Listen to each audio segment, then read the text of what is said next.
Just as everybody's settling in, we were scheduled to start at 6, but we'll give a few moments for people to arrive. I noticed a few cars just pulling in now, so if you bear with us, we'll start in a few moments. Thank you.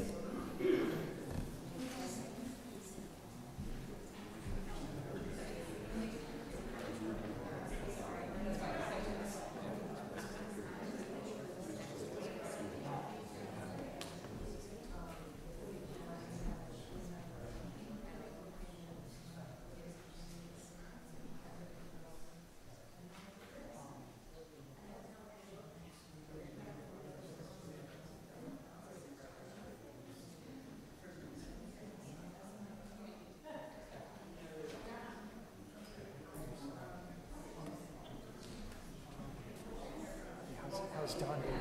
How's Don doing? So good. So good? Yeah. I built this house in Jamestown, or was involved in that. So, okay. Don's awesome. I love Don. It's his birthday today. Is it really? Yeah. Oh, I'm gonna Facebook happy birthday to him on Facebook right now. Thanks for letting me know. Yeah.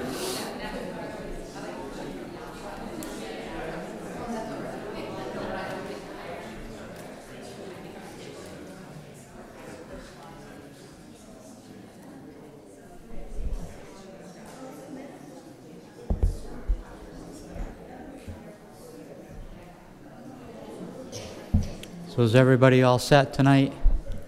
We bring you in from the nice weather today into a slightly cool council chambers.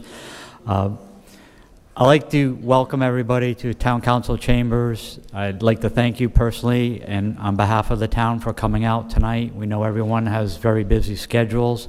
My name is Jamie Rabbit. I'm the Director of Planning for South Kingstown. I'd like to take a brief moment to do a little introduction. I'd also like to identify a few people who are in the room. We have Councilman Mike Marin. We also have Councilwoman Patty Alley with us tonight. The Director of Parks and Leisure, Terry Murphy, is in the back. Director of Public Service, Rich Bourbonnais, or Public Works, if people aren't familiar with public service. We also have within the Planning Department, we have Jay Parker to my left, Brian Wagner to your left, my right. We also have Luke Murray, the Deputy Town Manager. And we have a number of boards and commissions here. I see members from Affordable Housing, Planning Board, Conservation, Economic Development Commission. So we, again, want to thank you for coming here tonight. I'd like to ask you one brief thing. Is there anyone in the room who actually went to Wakefield Elementary School as a student? If you have, please stand up. Not putting you on the spot, but has anyone in the room gone to Wakefield Elementary? That's interesting that no one, okay, one individual. That's interesting, right? Because a week ago, our team was at South Road School, and I want to say a good majority of the room stood up. That actually they were students there, so it was interesting, and that's why I continue to ask that question tonight. First, why are we here? We all know that one of the biggest issues facing South Kingstown is our ability to have affordable housing for the community, and that's one of the primary reasons that the Town Council, in concert with the Town Manager's Office and the Planning Department, asked us to retain the services of a consultant to look at the repurposing of 3 municipal properties, and that's why we're here tonight. We're looking at one of those 3 being Wakefield Elementary School. So in addition to our staff, we have Union Studios here tonight represented by architect Jeremy Lake. We also have Eric Bush, managing partner for Pergrini Group, who's helping on the real estate side.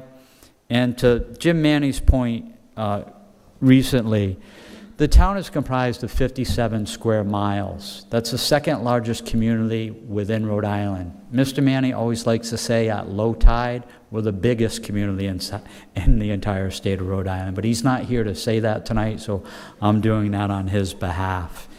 Also, approximately 1/3 of the town is protected with regards to open space, thanks to a very active land trust, as well as town and federal holdings within the community. So it only leaves 2/3 of the town available for development, either residentially or non-residentially. But tonight, we're really here to enter into a presentation for the potential redevelopment of Wakefield School. We're going to have a presentation for you tonight. I'd like you to hold all your questions until that presentation is completed, and we've allotted sufficient time to ask questions and have a discussion with you. I think it went very well at South Road. We got a lot of positive feedback, and again, I know you're going to have questions. No one but staff has seen the conceptual designs yet. And with that, I'd like to remind you too, this is one of 3 properties that are being evaluated. The Watson property in West Kingstown, as well as South Road Elementary, is also being evaluated. I'd like to take the time to turn it over to Luke Murray, the Deputy Town Manager, who will go over some of the basis for why we're here, how we got here, and then ultimately turn it over to our consultants. So thank you everyone for attending.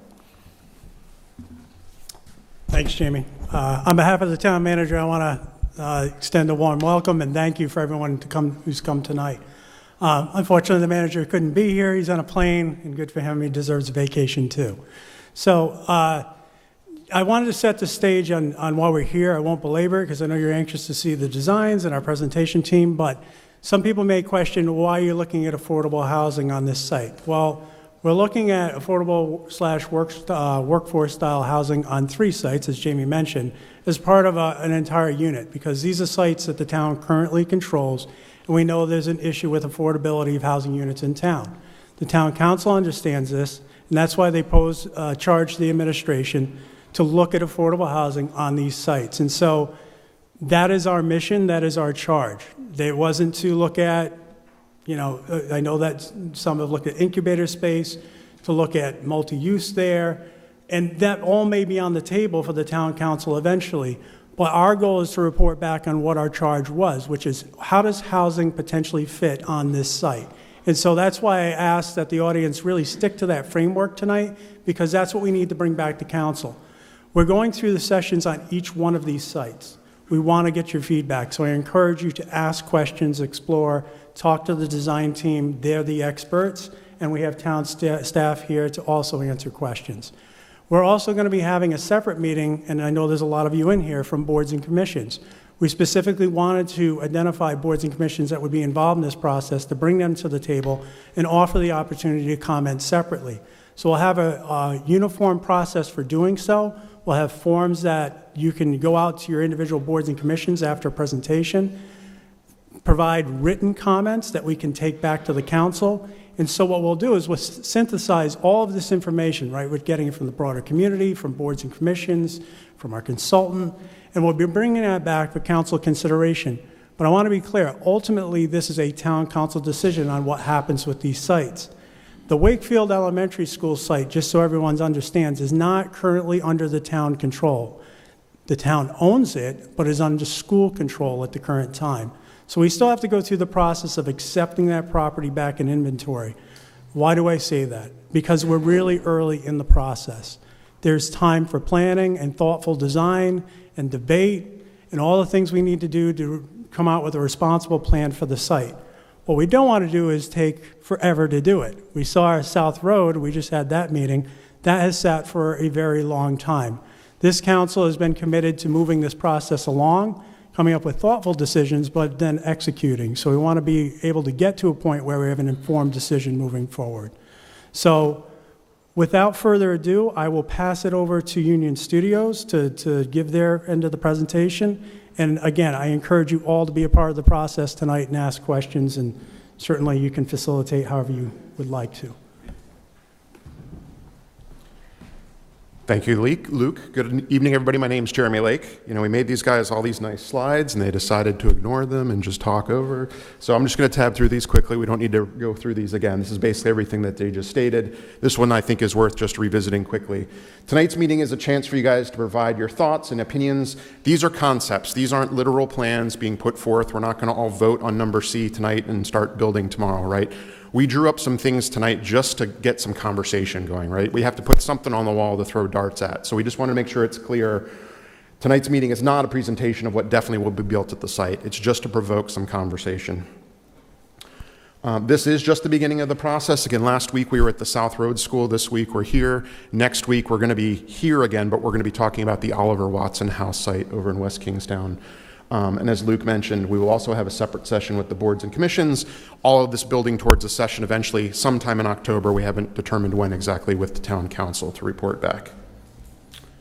So I just wanted to quickly introduce who we are. I'm Jeremy with Union Studio.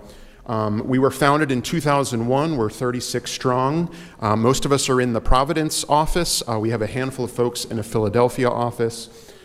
We do work all around New England, actually across the country as well. And our mission is to use the power of design to enrich lives and strengthen communities. And we do that on a wide range of different project types. We do market rate housing, we do affordable housing, we do neighborhood designs, we do civic and institutional projects, mixed use. But at the end of the day, I would say our sweet spot really is housing. Most of our projects come back to housing in one form or another, again, at a wide range of price points. And in particular, one of the big things we're talking about here tonight is affordable housing. And so that represents like a third of the kind of work that we do. We've been involved with a number of projects, and that can mean a number of different things. So we wanted to talk a little bit about what we mean by affordable housing. And by way of some of the examples on the screen, the upper left-hand corner is a community over in Barrington called Sweetbriar. That is all deed restricted. Yes. Oh, are you waving to the kids? Mom's in back, guys. The upper left-hand corner image is Sweetbriar. So that's entirely deed-restricted affordable housing, what we might call like capital A affordable, which is to say the folks that live there are able to do so because there's been a number of subsidies, tax credits, other things put in place that keep their rents or their ownership prices at a reasonable level, with the trade-off being when they're then ready to move on and sell it, it's restricted. That's what the deed restriction means, so that it then will be available for the next person that needs those sorts of supportive services. That's one way of approaching affordable housing.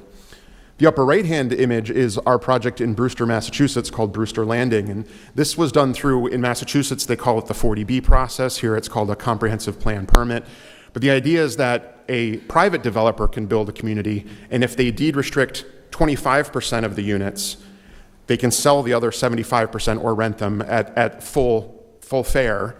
But they're given some concessions in terms of it's probably a little bit denser than it might have been otherwise, or there's other things that they're allowed to do, with the idea being that not only does the nonprofit and public side of things provide affordable housing, there's a way of doing it where every little project might chip away. Things like inclusionary zoning are trying to do a similar approach. So that's an approach to getting some affordable housing in our community, but obviously we're chipping away at it in smaller increments.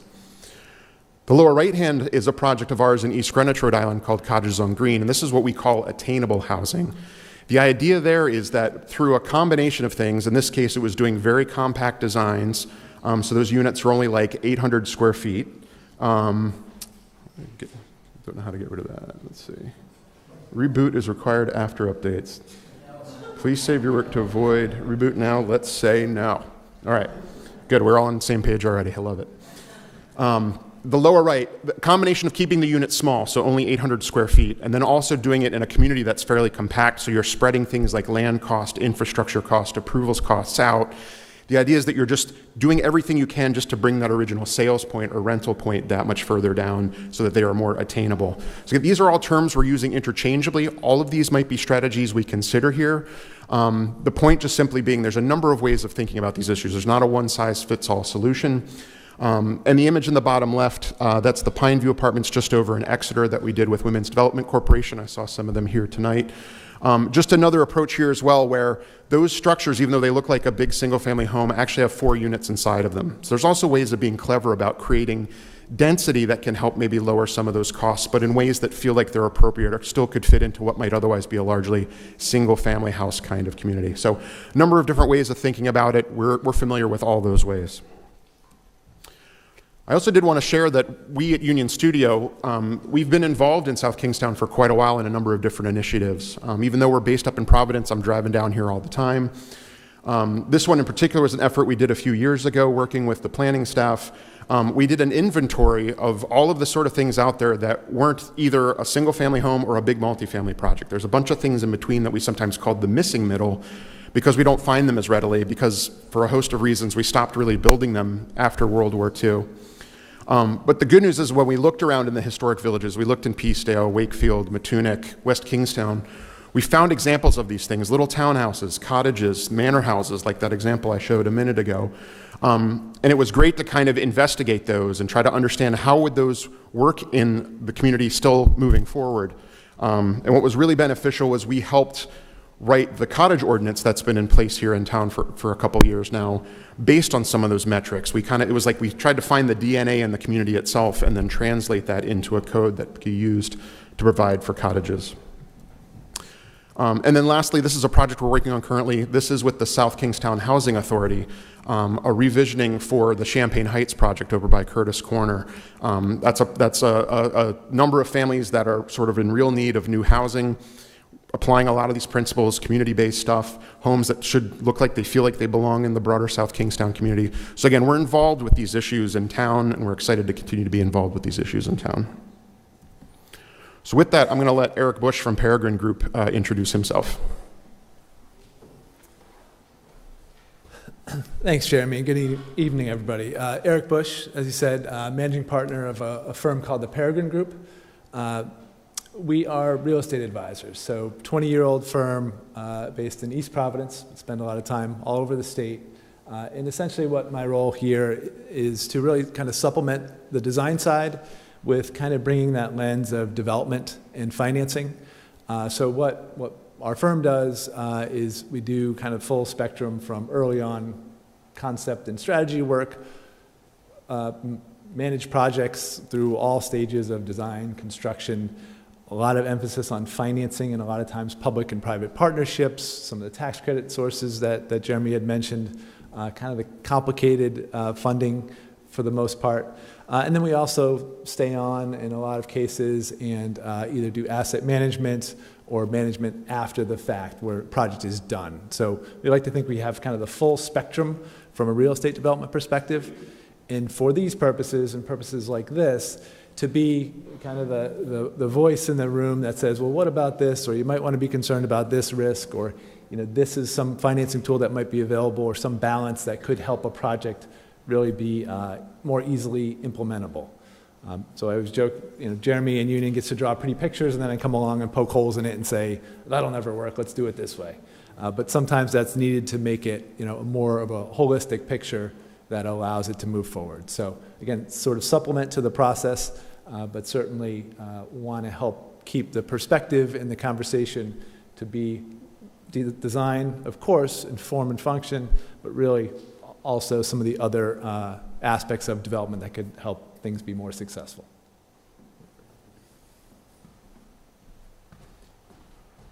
All right, so this is the ground we're going to try to cover tonight. We're going to talk just briefly about the existing school.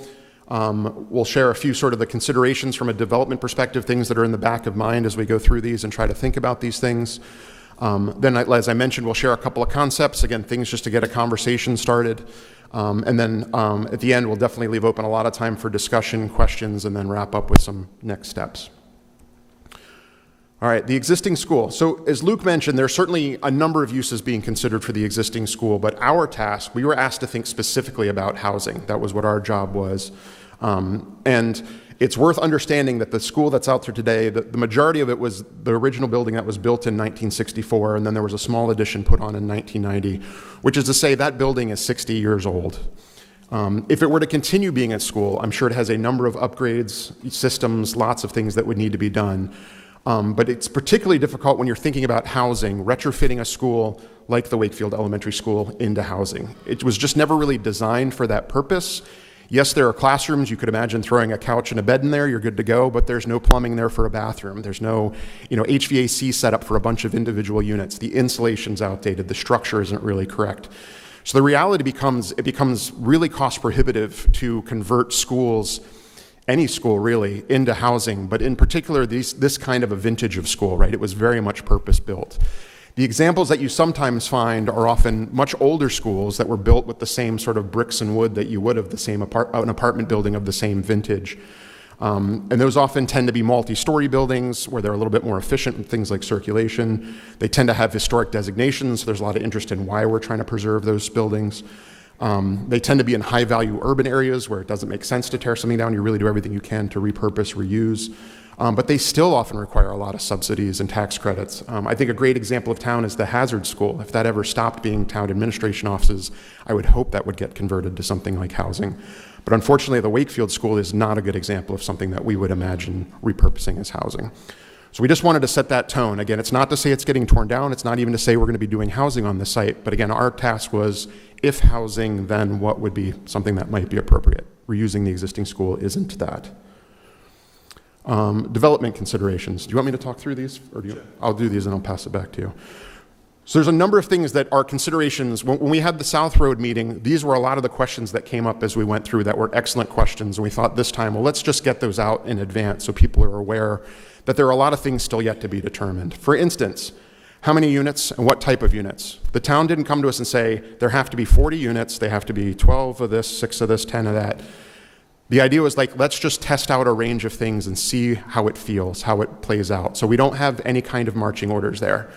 I will say, spoiler alert, for what Eric's going to talk a little bit about, it's not really viable if you only do 2 units on the site. It's not really viable if you only do 10 units on the site, right? There's going to be certain sort of benchmarks that you need to get over to even have a viable project, which is why we started at some of the numbers that you'll see in the schemes we show. It's also not yet determined if they're going to be, the units will be for sale, will they be for rent, will it be some combination? Again, something you would definitely determine before it's actually being built and figured out, but at this stage, we're not sure. These are the kinds of things we want your feedback on. What percentage of the homes will be affordable versus market rate? I shared earlier some of those examples. There are projects that are 100% affordable, deed restricted. There are some where some percentage is one or the other. And Eric's going to talk in a minute about AMIs, which is when we say affordable, affordable for who, right? Those are all things that you would want to clarify and decide upon before getting underway. There was also a question about the land itself. Once the town takes it back over from the school, who ultimately owns the land if it is redeveloped into housing?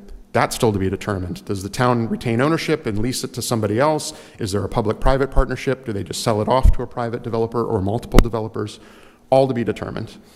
There will certainly be impacts to things like traffic, school, town services. Those will all need to be studied, understood, and rectified. Today, we don't know those things. So if I show you a scheme, I don't know exactly what the traffic impact would be because we haven't yet studied it, right? But those are important considerations when the time is right.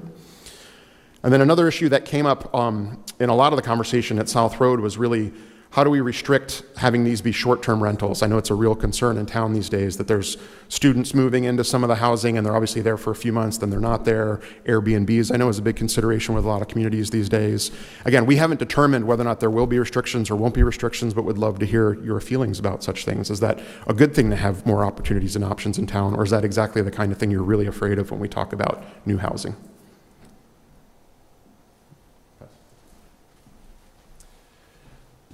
So to go back to a kind of a common theme here, we thought it'd be good contextually to talk about and build upon what we were talking about with affordable. And I know this is small print, so there are a series of handouts. I know they were passed around earlier. Up here. I'll pass them around if anybody wants one. Back to the mic here. So when we're talking about affordable, Jeremy had referenced in looking at some of the images, in some of the images in the intro, the different levels, like capital A affordable tends to be units that sort of qualify for federal subsidy, tax credits, things like that. Usually those sort of levels are at 60% of the area median income, where as we get into more workforce housing and terms like that, we get into higher levels of income. So what does all that mean, and why are we talking about it? So wanted to sort of set the stage because we're throwing these terms around, and wanted to kind of get on the same page and also make sure that we're thinking about these things as we're looking at these design concepts. So right now, part of what's driving this whole exercise is the affordability crunch between basically what people make and what it costs for housing. So in South Kingston right now, the average single-family home price, and this is 23 data, is $579,000. So in order to afford that, and this was by a group called Housing Works, did a study across the state, but in order to afford that median price, sort of that midpoint home in the town, a household would have to make about $170,000 a year to afford that midpoint home. So obviously there's a disconnect when we start to look at, well, what do households actually earn and make from an income perspective? And just a couple of benchmarks here, and this is from a previous town level presentation, but a starting teacher, starting police officer, starting paramedic, kind of at the entry level, and these are all round numbers, so forgive, the inaccuracy of some, but plus or minus, but they earn about $56,000 a year as a starting place in town. Even the more senior folks, like a South Kingstown teacher, highest level with a PhD, it's about $106,000. And in the handouts, and I'm not going to beat to death all the specific numbers, but if you start to look at this table here, you see that the incomes on the top, a starting paramedic, police officer, teacher, starts to qualify in those ranges, depending on how many people in their household, that are well below sort of the median income for the area. And so when we're talking about affordable housing, it's really how do you sort of bridge that divide between people who want to live here or need to live here, essential services, people that are in town, how can they afford to live here when there's that sort of that disconnect? So if I pick out a couple of things here on this table, $170,000 a year, you start to see that it really starts to push out for a two-person household, three-person household, into the kind of upper echelons that go sort of beyond the bracket that we're talking about. So a lot of this is well under that, from somewhere in the $130,000 range for a five-person household to $43,000 for a one-person household, kind of that range of running through. And so essentially, I believe there's one more slide here. Nope. Essentially, what it says on that handout, I want to speak to it, is the way this whole system works. I know there's some experts in the room that know this far better than I, but essentially AMI, which you hear often, area median income, all the statistics we're talking about here, every year HUD does a refresh or study of metropolitan statistical areas or regions throughout the state. And you can actually go to Rhode Island Housing or HUD or some website, and you can really start to break down all this in Rhode Island, Massachusetts, et cetera. But what they do is every year they do survey and they look at inflation and things like that, and they create a new table of area median income for a region. And then they tier it. The median income is 100%, and they'll tier it down and they'll tier it up from there, so you can have a table like this. And why it's important is a lot of the affordable housing restrictions, when Jeremy had mentioned deed restrictions, tax credits, these things are typically tied to those income levels, and a general rule is that about 30% of that household's income should be applied to housing. So, if you're making $100,000 a year and you're a family of three, about a third of that should be applied to housing, and sometimes there is a disconnect there, but generally a lot of the funding sources are tied to that, and so it starts to benchmark where rents are or home prices are based on that 30% of area median income. I know nobody came here tonight saying, I hope we get a lecture about affordable housing and incomes, so I'm trying to be brief, but want to set the stage because this is what we're talking about. And there's the 60% of median income tends to be those tax credit type subsidy-driven projects. Workforce housing, and there's a lot of different definitions, and people could argue about it, often runs from about 80% to 120%, so even over the median income. So a lot of workforce housing products, and you hear that term a lot at the state level, sort of range in there, and there's a lot less subsidies for that. So oftentimes it's more local in how you kind of put the capital stack, how you can finance it, leveraging some market rate that are higher with some workforce to try and really make something financially viable. So with that, I'll stop preaching about affordable housing and incomes and get back to what's truly interesting about this process, but wanted to help set that stage. And then also from a contextual standpoint, the fun part is looking at design, looking at the forms and how they lay out on the site. But again, building on what Jeremy referenced in the open, if you think about holistically what it takes to convert a site like the one we're talking about, there's going to be utility upgrades. There's going to be potentially some land costs to be determined, but what that cost might be coming back to the town. There's going to be certain design costs and financing costs and things like that.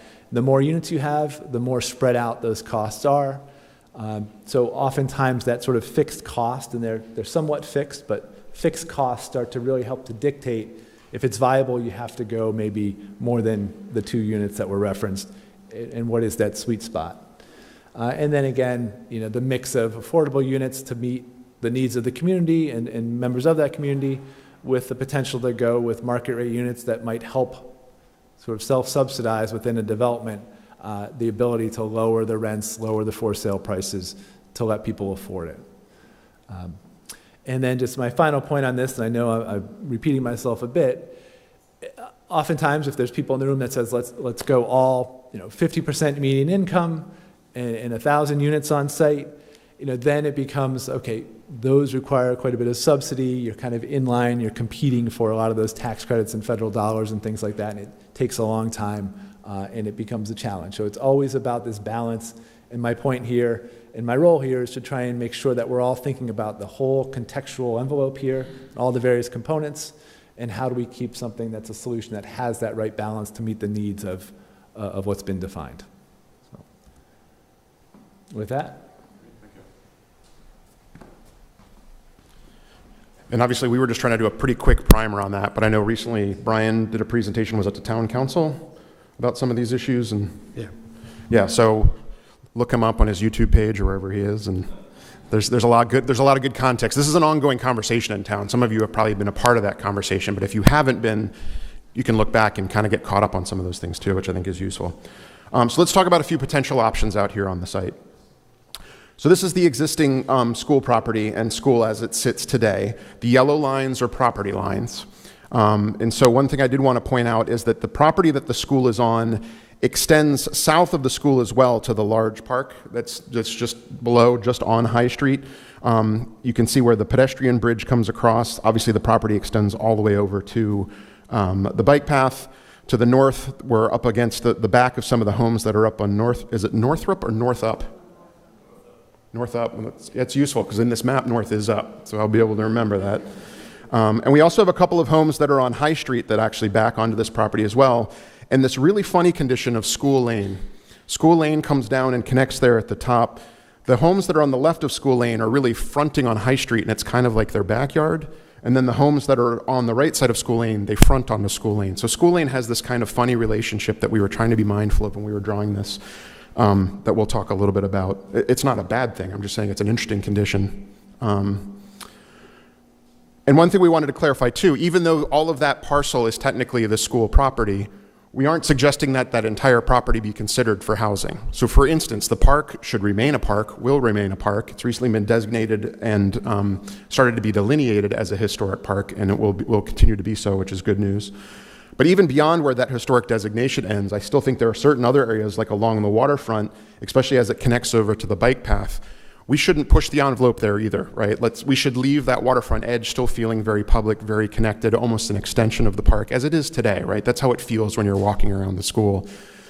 So the point is there's no hard and fast line out there currently. So we drew this red dash line just sort of as a, maybe there-ish. And really what we followed was that the school sits at the top of a hill, right? It's pretty clear where sort of the school is, and then the hill drops off and you're in the park. That's kind of a useful delineation. So that's what we were thinking about. Let's imagine if we were going to do housing here, it would still be at the top of the hill, if you will. And when you kind of blob out that area, that's roughly, let's say, 3 to 3.5 acres of the overall parcel, which is 7.8 acres. So we're only talking about whatever that works out to, 40, not quite 50% of the total site potentially, right? There's a number of ways this could go, but that's what we decided to use as our starting point for this. So what follows, I'm going to show you a series of it's like 3.5, we'll call it 4 schemes that play out a couple of different scenarios here. The first scenario is to say, what if we tore down the existing school and put in its place instead a multifamily building of 2.5 stories.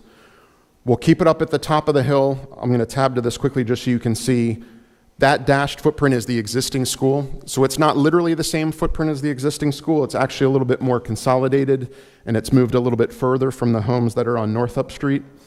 Need to go back the other way. But if we were to do 2.5 stories, and we tried to show a couple of examples of what a 2.5 story apartment building could look like, we could figure out a way of doing that, still provide the parking that it would require. And there was some conversation around an idea of maybe there being some commercial use out here, that maybe this is a mixed use property. I'm not sure that makes the most sense. All of your commercial activity currently is out on Main Street. I don't know why you would try to pull a little bit in here, other than it could be kind of an interesting way of energizing that side of the park perhaps, but we were asked to kind of take a look at that, think about that, so we did. We said if you were gonna do a little bit of commercial space, maybe let's carve out, say, 5,000 square feet.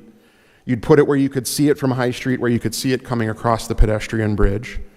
You would need to accommodate the parking for that. So per the town's requirements, that's about 14 parking spaces. So we had 14 spaces in here that would accommodate that.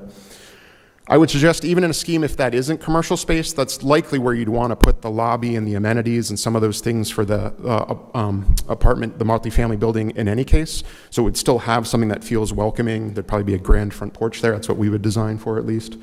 So I still think it could have a very sort of civic and wonderful aspect in that location, whether it was commercial use or not. But in this case, we looked at it as commercial use. The rest of the building would then be residential. And based on this footprint at the 2.5 stories, we're suggesting maybe we think of this as being like 54 multifamily units, half of which would be 1 bedroom, half of which would be 2 bedroom, which would be a total bedroom count of around 81 bedrooms. Again, this is kind of pushing the upper limits. Okay, I'll come out and say that right now. Questions at the end. I'll apologize. At South Road, I said, let's make this a wide open conversation, and it kind of hard to keep track. We're not answering questions. People are asking questions ahead of turn. So if you can, jot it down, whatever you need to do, but we're going to take the questions at the end. But I will say out of the gates, we went big, which is why I already see a lot of heads doing this and people going like this, and I understand. This is 54 multifamily units, 5,000 square feet of commercial. And I should also point out that we made sure to set aside 10 parking spaces for the park. We understand that park currently doesn't have its own separate parking area. People use the school lot when they're going to walk around the park. What's great is this park is really well connected to the broader community. Hopefully a lot of people are walking to this park, not driving to this park. We did know it was important to make sure there were a few spaces affiliated with for folks just coming to use the park space. So again, this was just option A. Option B looks a lot similar because it is the same building, but in this case, we just wanted to see if we didn't have that commercial component, what would that mean? In this case, that square footage could go back into units, and those parking spaces that we were setting aside for the commercial space could go towards the residential units. So here we are at the upper end would be 63 multifamily units, and in this case, we did 3/4 of the units as 1 bedroom, 1/4 of the units as 2 bedroom, which is what you would more typically find in this kind of a project. So again, you're still around about that same number of bedrooms. So there's more units, but it's about the same bed count because more of them are 1 bedrooms, fewer of them are 2 bedrooms. Still have the 10 parking spaces set aside. So that's option B. For option C, we said, okay, a bunch of people are going to go like this. You're crazy when we show the multifamily building. So let's try to do something that's at sort of a much lower density, a much lower scale in terms of the impact. So in this case, we drew a scheme that looks at basically doing townhouses in little packs of 3 or 4, triplexes, if you will. And the images you see on the right kind of try to give you a sense of what that scale feels like. So the upper right-hand image, those are 3 little townhouses that are combined, still at the size of a single-family home. And even if you kind of just look at the plan, any one of those little footprints that has 3 little units, that footprint is actually pretty comparable to the homes that are here, right? The single-family homes next door are bigger units. They're bigger homes. They're probably 3, 4, 5-bedroom homes, whereas these might only be 2 or 3-bedroom townhouses. The impact of doing this is the yield got cut in half. So instead of being around 60 units, we're now at more like 30 units. So again, this comes back to that question of finding the balance. You know, does this tip the scales too far the other way? We're not sure yet. We'd have to run the numbers, figure it all out. But this was a viable option, we thought, for trying to do something that was at the lower end of the spectrum.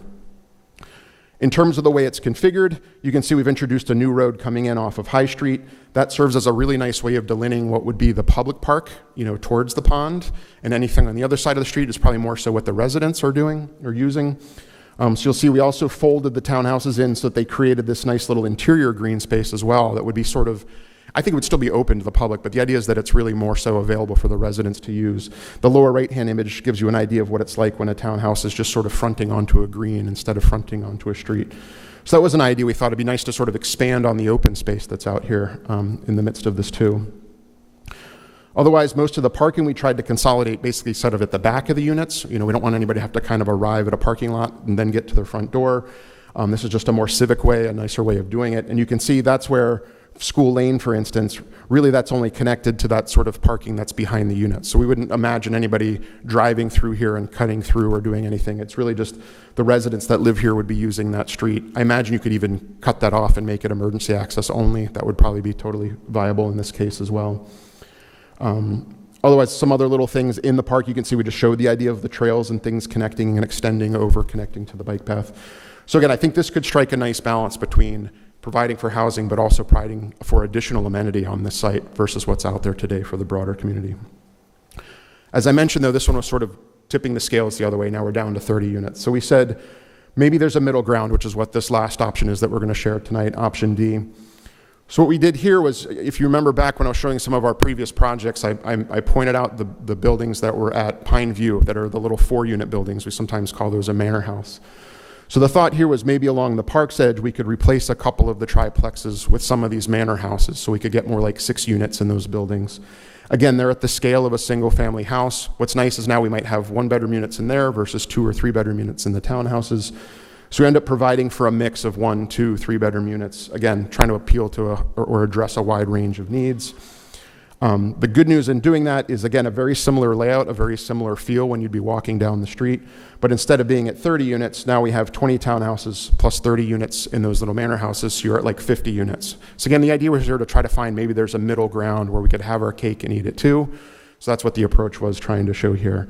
Again, in all these, we set aside some public parking spaces. We were trying to be mindful of making sure there was enough parking represented here, but not going overboard either, right? Because we're trying at the end of the day create a lovely, walkable, pedestrian-friendly extension of the community that's here currently. So with that, I'm just going to simply share, again, these were the items that have not yet been determined, but we'd love some of your thoughts and feedback on the number and types of units, the tenure of who might be living in them, affordable versus market rate, all of those other things there as well. And I'm going to leave this slide up where you can kind of see all 4 schemes at the same time. I know they're tiny, but hopefully it'll jog your memory of some of the questions you might have had. The numbers are here too. I know they're tiny as well, but we can certainly refresh people's thoughts on those things. But now is when I'd be happy to put it out, take any questions you guys have. I will say one thing: when you ask a question, we need to remember to repeat it because this is being simulcast or whatever the case So might with be. that thought, Jeremy, I think Yeah. what we're going to do is Brian and I are going to have microphones out in the crowd that Wonderful. we can pass over so that Great. way everyone can hear them, including the people on the video, and then we can have that conversation. So Awesome. as you call on So if you them, want I'll to answer. raise your hand if you've got a question or thought, hopefully all of you will. I can. That's this one. Yeah. So we can go back and forth as needed. Jeremy, also for a moment, I noticed a number of people are taking pictures of the slides. This is being live streamed. It's also being recorded. So we will have this available on the town's webpage and the planning department webpage, as well as the presentation. So you'll have the ability to go back and look at all the concepts. We also have full boards of the 4 concepts here tonight that you can take a picture of. So if you're missing a slide or rushing to get a slide, you'll have adequate time later to take a full picture of a 24 by 36 concept plan that we'll have available for you. So thank you. Great. All right. Let's get to it. Podcast. Thanks. Jeremy, my first question is, how high is 2.5 stories? If you don't mind. Yeah, no, that's a good question. Let me go back to an image that would show one of those. So like the upper right-hand image is a good example. That's a 2.5, what we would call 2.5 stories. So in the end, there are 3 floors. Sure. The upper floor is in the eaves or the dormer of the building. We haven't designed them yet, but since they're going to be residential, it's pretty common for, let's say that first eave might be at about 20 feet, like a typical 2-story house would be. Yep. And then that upper story, depending on how you measure building height, but the highest point would be that ridge. Let's say that's at 35 feet at most. So it's Okay. somewhere in the range of 20, 30, 35 feet, depending on how you want to think about height. Sure. Okay. And so to that end, obviously, my name is Tim, by the way. I live on Northup Street, the last house where the pool is. So as you can imagine, this impacts the folks on the right side of Northup Street. The higher you build of, people looking in your backyard, things that we didn't plan on when we, bought the house, made improvements to the house, such as. So I guess the other question I have, and I know this is just a preliminary thing, and to Jamie's point, I'm just sticking to the housing. When you all say affordable housing, and it's too expensive to buy a house and all that stuff, which I totally understand. I wasn't aware that the median house was $579. However, in one of your things, and it's on the next slide, but I couldn't read it from here, there was something along the lines of having 54 units, of which the majority of them were one bedroom. So I don't know how many one bedroom people, or people who are looking to buy a one bedroom, would be looking for housing in this area at that price. I mean, usually if it's a family, the affordable housing narrative fits a little bit better. Yeah. Obviously, you brought up, I think it was you, Eric, brought up teachers, firefighters, things like that, which totally understand. However, is this, to me, it almost seems like with the 40B stuff that you mentioned, I forget what the Rhode Island term is, but Yeah. That's where a developer comes in and says, you have 20%, 30%. Is that deemed by the town council that votes on what percent, if they sell it to a developer? That's my part A question. My part B is, if that developer buys that property under those guidelines, is there something in legally where he or she, knowing developers, wouldn't go try to get zone changes for more units or building up higher, things like that nature? Right. So we have a bunch of great questions in there. I'll see if I can remember all of them. No, all good. This is the point of tonight, so throw it all out there. The first question, or one of your points, was about the one bedroom, two bedroom, three bedroom. Again, to be determined what makes sense here. I will say one thing we witness in communities like South Kingstown, where so much of the housing stock is single family homes that are probably 3 and 4 bedroom homes. If you don't have a family, there's so few places for you that make any sense. And we actually see a lot of communities where you have an aging demographic of folks that are wanting to downsize, they're empty nesters, they only need 1 or 2 bedrooms, but they don't exist in their community. So they live in those houses till they're 85, because they just don't have an alternative, right? So it's not to say this is the place for that. All my point is to say that in a community like South Kingstown, we usually find there's demand across the spectrum, 1s, 2s, 3s, 4s. There's not enough of any of it. And we're not necessarily promoting that 1 bedrooms is the solution here. It might not be the right solution. So we were putting that out there as a way of thinking about the range of options that could be out here. Those are the kinds of things I think that would want to be thought about and determined. So I think, to transition a bit to one of your other questions, I think the way this will ultimately go is the town council will decide how they want to utilize these properties. Let's say they decide they do want to move forward with something like this with housing. They will craft an RFP that they'll send out to developers. And in that RFP, they will lay out all the guidelines, all the rules. That's all the stuff that we're talking about, so that when we get to that point, we have a good sense, well, the town council has a good sense of what the priorities of the community are, what makes sense for the community, so that you could lay out some of those things. We're going to do this, but only if you do 50% of the homes as deed restricted affordable, or 25% of them, but we're expecting these other things in the mix as well. So all things that need to be thought about, discussed, determined, and will be. And then I think ultimately, whoever they sign on as the developer, this is above my pay grade. They can't just kind of come in, bait and switch. Well, we've actually decided we're going to do X, Y, and Z. You'd say, okay, we're going to take the land back. We'll reissue an RFP, find somebody else that is willing to do it. So that's jumping ahead probably 5 years. But that's the idea of kind of how that all might go. Did I pick up on, I think? Yeah, no, I guess my thing is, when you bring up someone who's living in a 4-bedroom house and needs to downsize, that has nothing to do with full bill. That's convenience. So I'm trying to understand the argument to say we need 54 units. If they're all affordable, and that's what they're going for, it's truly affordable, then I understand. But to say people need to downsize, well, if they're already in an affordable house, it has no effect. Sure. I think another way of thinking about that is, again, this. Oh, no worries. Even at 54 units, they might not all be affordable. Like that might be an example of a project. The comprehensive plan permit was the Rhode Island version, where you might say, if we could sell 75% of these at market rate, we could sell 25% of them at an affordable rate, and there's a big need for 1-bedroom units in the community. That's what people are looking to buy, et cetera. So again, it's complicated. By the way, this is all complicated, right? There's like 15 variables on the table. So any one question kind of wants to actually pick at a bunch of those. But let's keep going. Go ahead.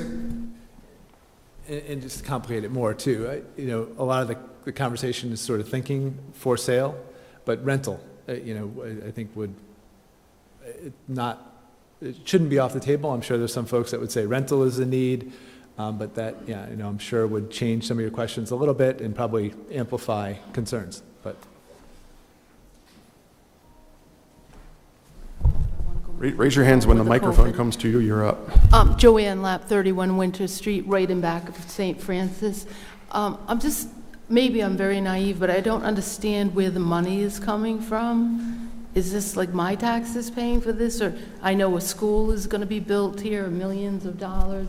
I don't understand where that money is coming from to start. So I handle it? So we're gathering information, right? This is all about understanding what the costs are, how the site would be developed. The one benefit we have is the town owns the property, right? So this could be done a number of ways. I don't think the intent of the council is to put it on the taxpayers to build this, right? Or to control it. It's to control the process on what gets developed at the property and to ensure it fits the highest and best need of the town. And by owning the property, it gives that ability. So for instance, we talked about an RFP. You could simply go put an RFP out that says, our goal is affordability in housing. We're looking for a developer to maintain open space, to provide high-quality, affordable workforce-style housing, but it all has to meet these quality goals. Developers may come in, and they're selecting not on price, they're selecting based on the quality of the proposal and what fits the council goals. So somebody comes in and says, I can do 50% affordable housing. I have to do mixed, market rate, but I'll give you park space, I'll build you a new playground, I'll do X, Y, Z. Another one comes in and says, I can only do 25%. Somebody says I can do 60%. So there's a competitive market out there that will kind of dictate how this will work.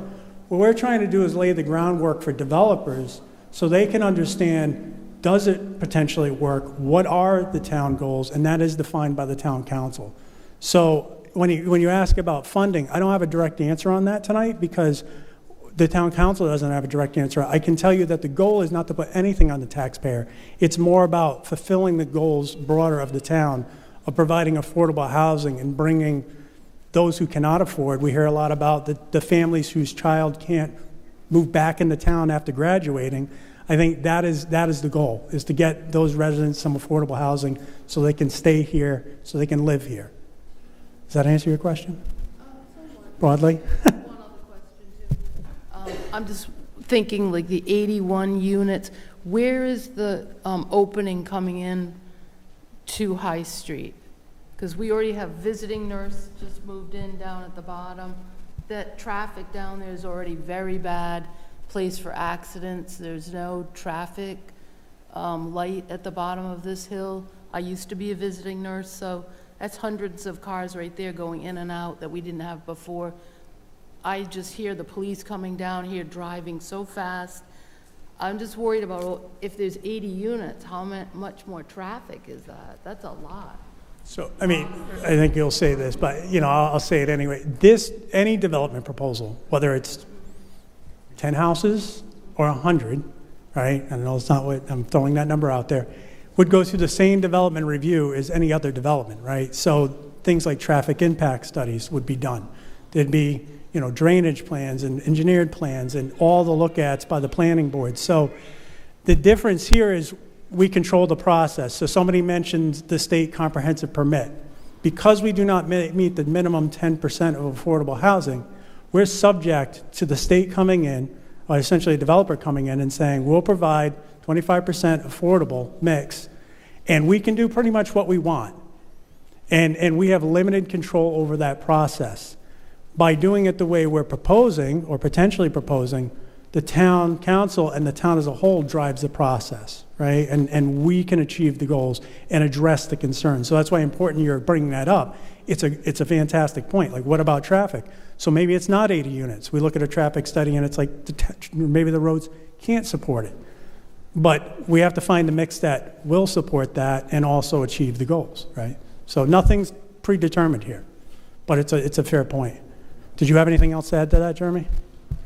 I think you covered it pretty well. We've got a bunch of other questions. So if that didn't clarify it, ask another question. We'll keep talking it through. Looks like we're over here. Can you hear me okay? Jeremy, thanks for being here. I think Union Studios is top-notch and probably the best in the game, so it's pretty great that you're on board, and I thank the town for involving them. However, I don't necessarily agree with the affordable housing in the terms that you're speaking. I think if you want a workforce, you need to pay the workforce the money they need to live here in the town, not give them houses. Most of the affordable houses that I visited, including Searless Mall that James Amani talked about, I've been there. I move those people in and out of their houses so I can renovate. They're not the work class. They are people who need assistance. Some of them can't hold jobs. Some of them are, they have drug problems. They have things that prevent them from holding a job. That's why they need the affordable housing. So I don't think you should refer to it as the workforce. This is not housing for the workforce. The workforce is here. We're here. I'm middle class. I'm working. I'm here. I left my house. My wife, she also left her house. She left her town to go get a job, to get skilled up and make a living for herself. And she commutes. She now drives to Providence. I work for a company that services coastal communities, Massachusetts, Rhode Island, and Connecticut. So we go where we need to go for work, and we live where we want to live because it's where we want to be. So I think you should really reconsider what you're saying about affordable housing and workforce. To that note, if this must go through, which I'm sure it will, and the people who are in affordable housing need to be there, and I appreciate that, they need the help. I would say that I'm not really too excited about having it in my backyard. I'm at the South Kingstown School, the South Road School facility, and I didn't speak up because I'm not a public speaker, and I just got notification in the mail the same day that this was happening. So I didn't have time to prepare myself. There's a lot of ways to look at it. Not quite sure how to express it or communicate it. I'm looking for help. I'm looking for my community who feels the same way to get on board with me. You had one question asked to you right there, and you were like, "Oh my God, so much information. I don't know how to start or handle it." So, I'm going to dig my heels in a little bit, and I'm not for it. And there was some comments about there was a lot of good, positive energy at the South Road School. I think that most of the people who spoke in the positive term had probably been thinking and planning and preparing themselves to speak for the positive aspects for what they want. I can tell you that I'm not for it. Keep the density in the dense locations, keep it close to town. What are the businesses doing to create jobs here? What are they going to do with the workforce? So our job isn't to tell you how you feel how you feel, right? But I will point out one fact, because in my role I serve as the Director of Administration here, as the Director of Personnel, and I'm bargaining contracts right now with town employees. The majority of our workforce makes well under $100,000 a year. The majority of our workforce makes towards $50,000 to $60,000 a year, which are paid for by most people's inherits taxes, and part of keeping taxes low is paying fair wages and negotiating fair bargaining agreements, right? Those people can't afford to live here. A lot of the employees who live here, who work downstairs and do the clerk's office and the assessor and everything else, grew up here, and many of them are living in the same houses they grew up in because that's what they can afford to do. But once that is given up, they will not be able to live here anymore.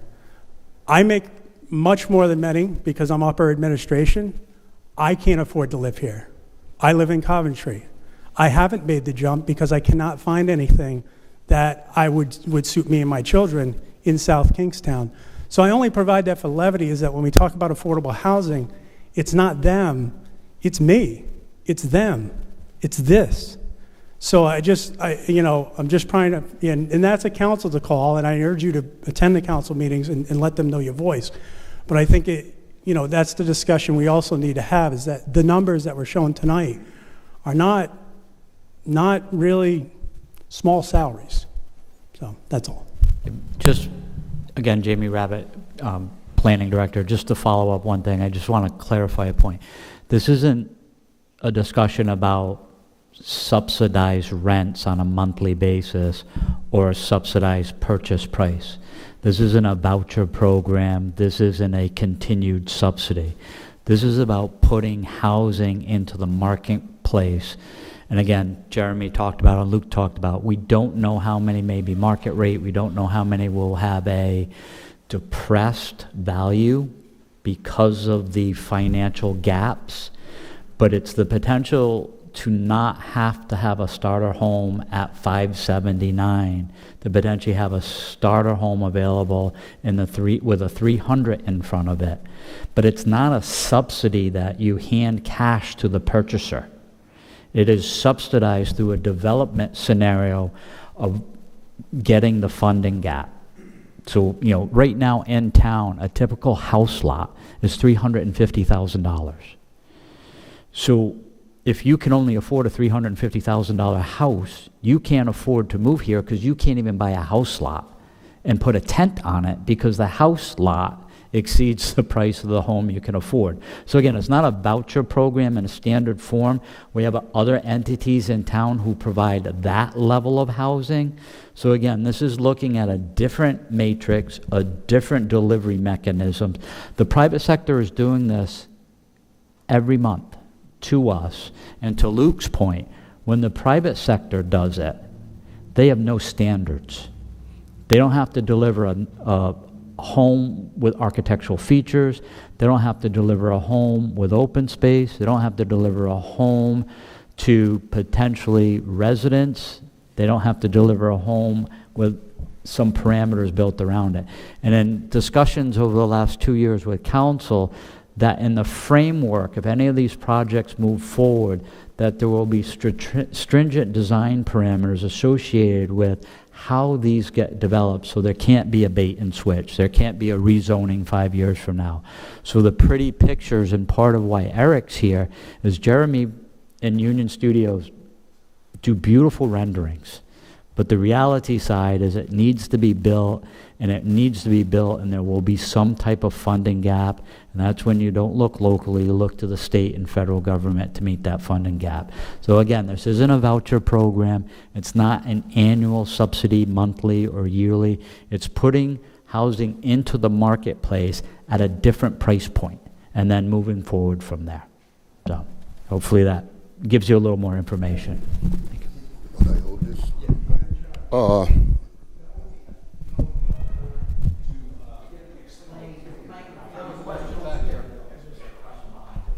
Good evening. My name is Touche Turtle Sampson, also known as Alan Sampson. My fault. You don't have to bend down. My fault. As an Indian person, that word homelessness never actually existed for us. As an Indian person, I was one of the first families to move into Champaign Heights. I grew up in Champaign Heights. I come from a family that worked for the URI. Most of my family served in the armed forces. We have always been here. Now, when you speak of housing in this area, it's not like, if you look at the majority of the people that are living in your affordable housing, it is my people. We have a reservation that we can't build on.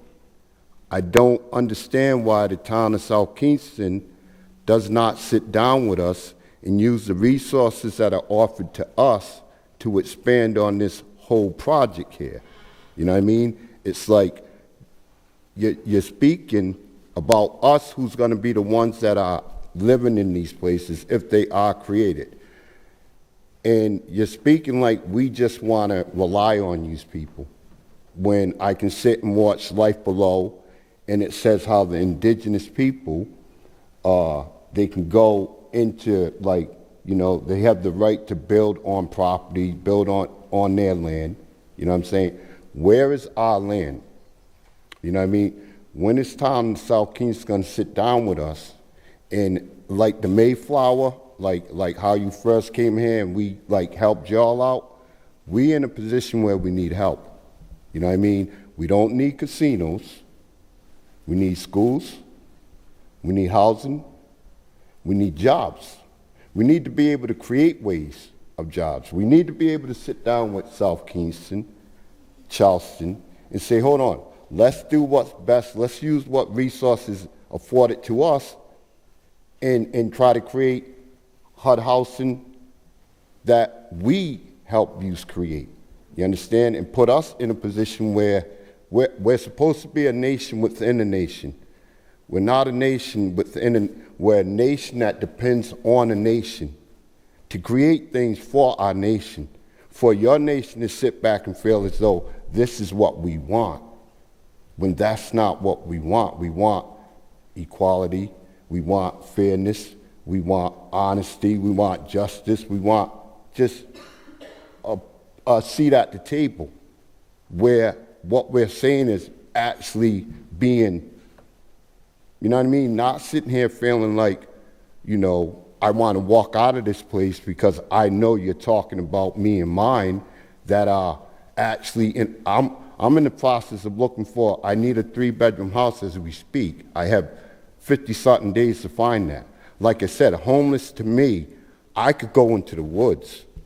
I could build my family, with my family, a home.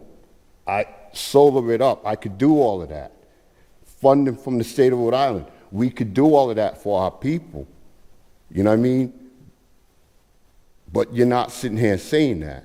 You're sitting here acting like you still have to save us when we want to save ourselves.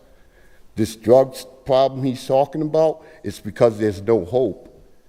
You know what I mean? It's generational, generational, generational. Like I said, I grew up in South Kingston.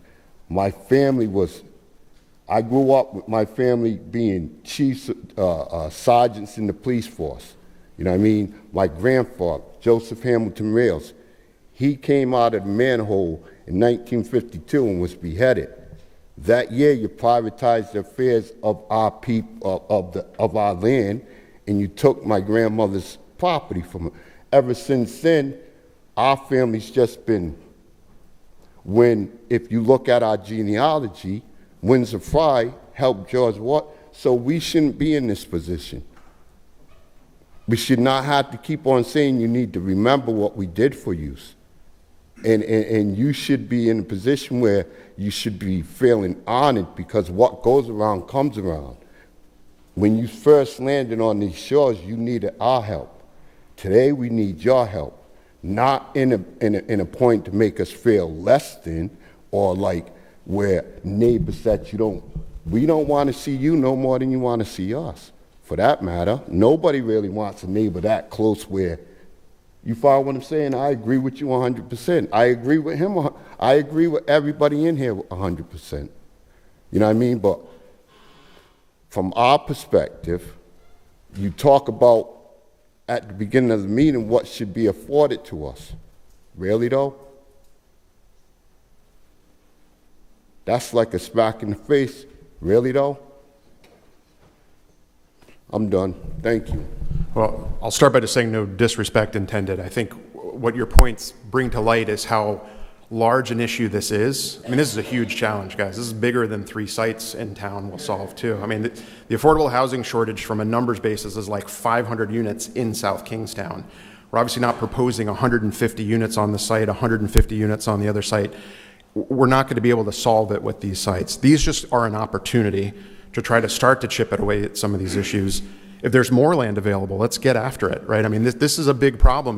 Part of the reason we have this problem is we've had our head in the sand for 50 years on this stuff, right? We don't allow any development to happen, minimal amounts of development to happen.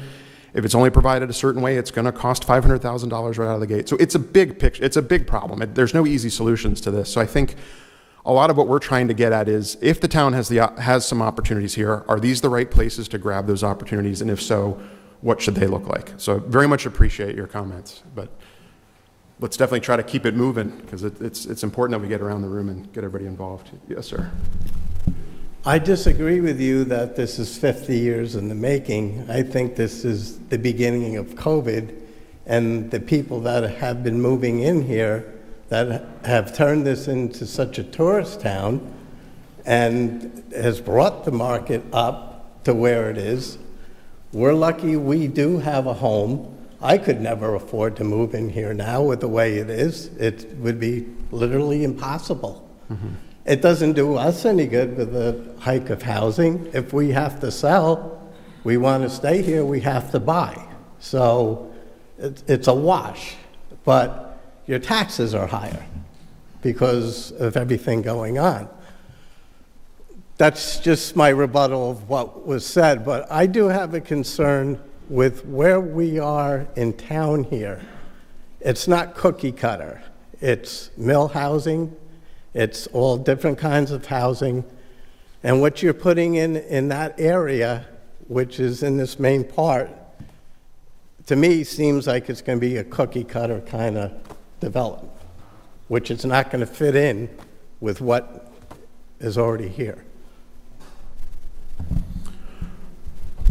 So I will just quickly address that I agree with you, COVID was a magnifier. It took everything times like 100, right? But the issues were still there. The problems were still there. The trends were all still there. But that's besides the point.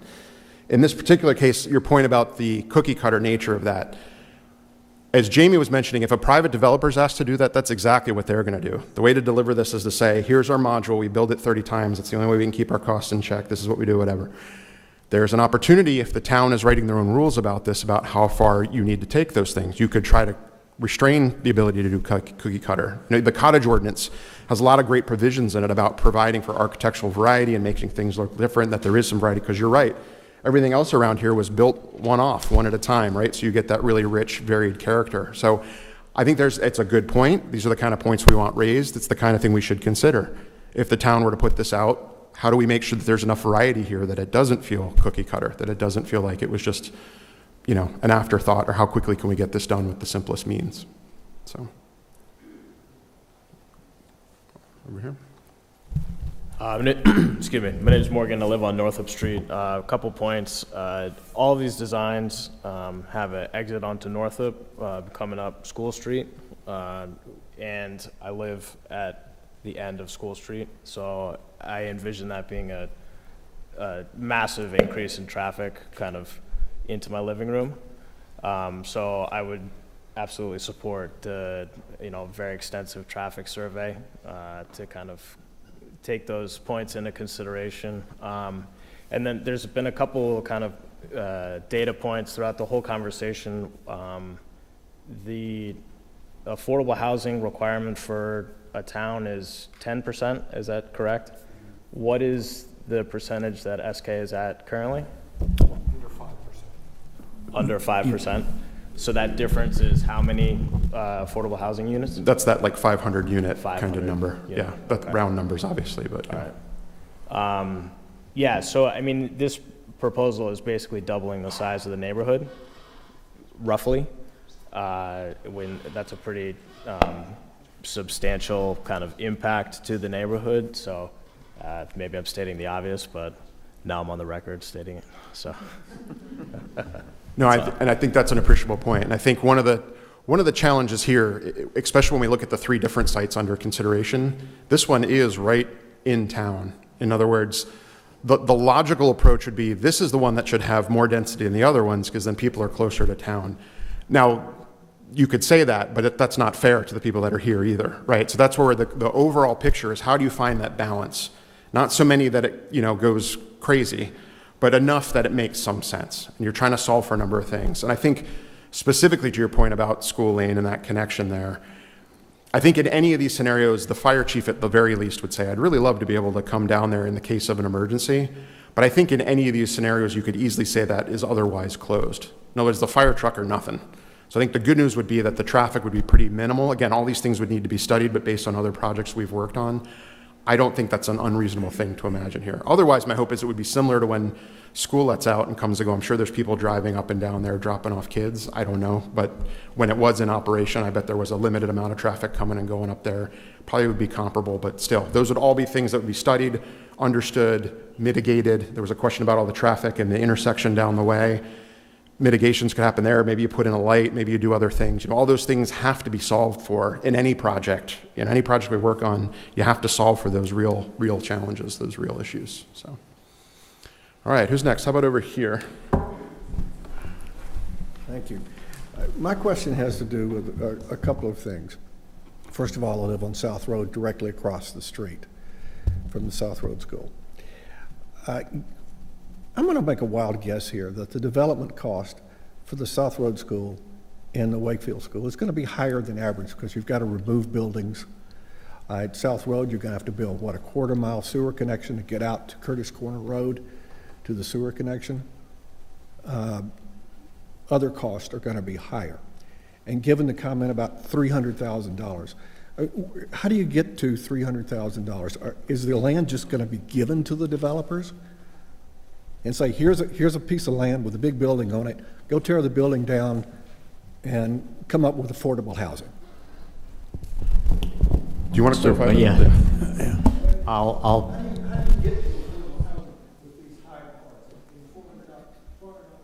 So, absolutely wonderful question. And we talked about this probably about 6 months ago with the town council, and Eric Bush touched upon it tonight in one of his slides. When you bring any housing unit to the marketplace that can't bear the full cost of the marketplace, you have what's called a funding gap. So we'll just take South Road for an example. If South Road's land costs are zero and the infrastructure costs are $2 million, and I'm just going to use simple math, you can do 20 houses. Each house has to carry $100,000 of that infrastructure costs. But if you can only sell a house for $300 and it costs you maybe $250 to build it, each one of the affordable houses has a $50,000 funding gap. So you have to make that up somehow.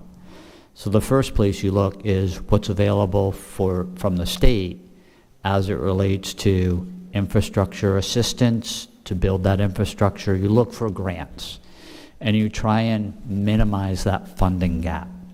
And in some instances, I think Eric touched upon it, if every single unit in the project was deed restricted affordable and could only sell, we'll use the number of $300,000, you get a much bigger funding gap. But if half your housing is affordable and the other half is market rate, the market rate houses can bear some of the cost of the infrastructure to reduce the funding gap.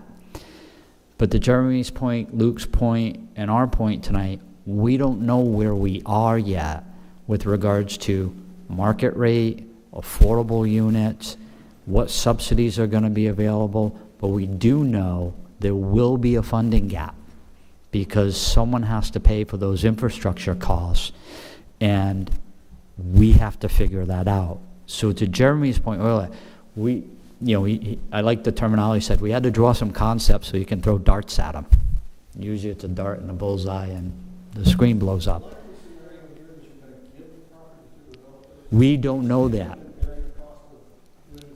Yeah, the question is would you give the property to a developer? Those decisions have not been made. Possibility is if you have a funding gap, the developer pays you for the property and you fill the funding gap with some of the costs associated with what he's paying you for the property. But this is the beginning of the process. There has to be a lot of work done as it relates to vetting these concepts with town council making decisions that one or two or all of these need to move to the next phase where you'll further refine the construction costs, the infrastructure costs, and then look at where the funding gaps are and how you fill the funding gaps. And that can be a host of different ways. Less market rate, more subsidy. More market rate, less subsidy. But all of that needs to be figured out, and that's one of the big reasons right now we have Eric Bush here, so that he can be a check and balance to the wonderful plans that Union Studios can conceptualize. So a lot of questions to be answered as time goes on. But right now we do recognize there is a funding gap in any development that is trying to bring affordable housing to the table. The private sector does it by just increasing the prices of the market rate and building more houses where zoning doesn't allow. So if this was in the marketplace, instead of looking at 40 units, you may have a developer looking at 3 4-story buildings. And under the comprehensive permit, they would be allowed to do that. So I just want to tag, and I want to get to the questions, but I just want to tag off of that. And to be blunt, could we give it away? Town council could. Could we go for grants? Yes, we could. I just want the crowd to be aware, we've already met with the Department of Housing, right? And for those who don't know, this is a big state push right now. The Speaker of the House, this is his #1. issue at the moment. So there has been ARPA funds put aside for this. There's been commitments of funding.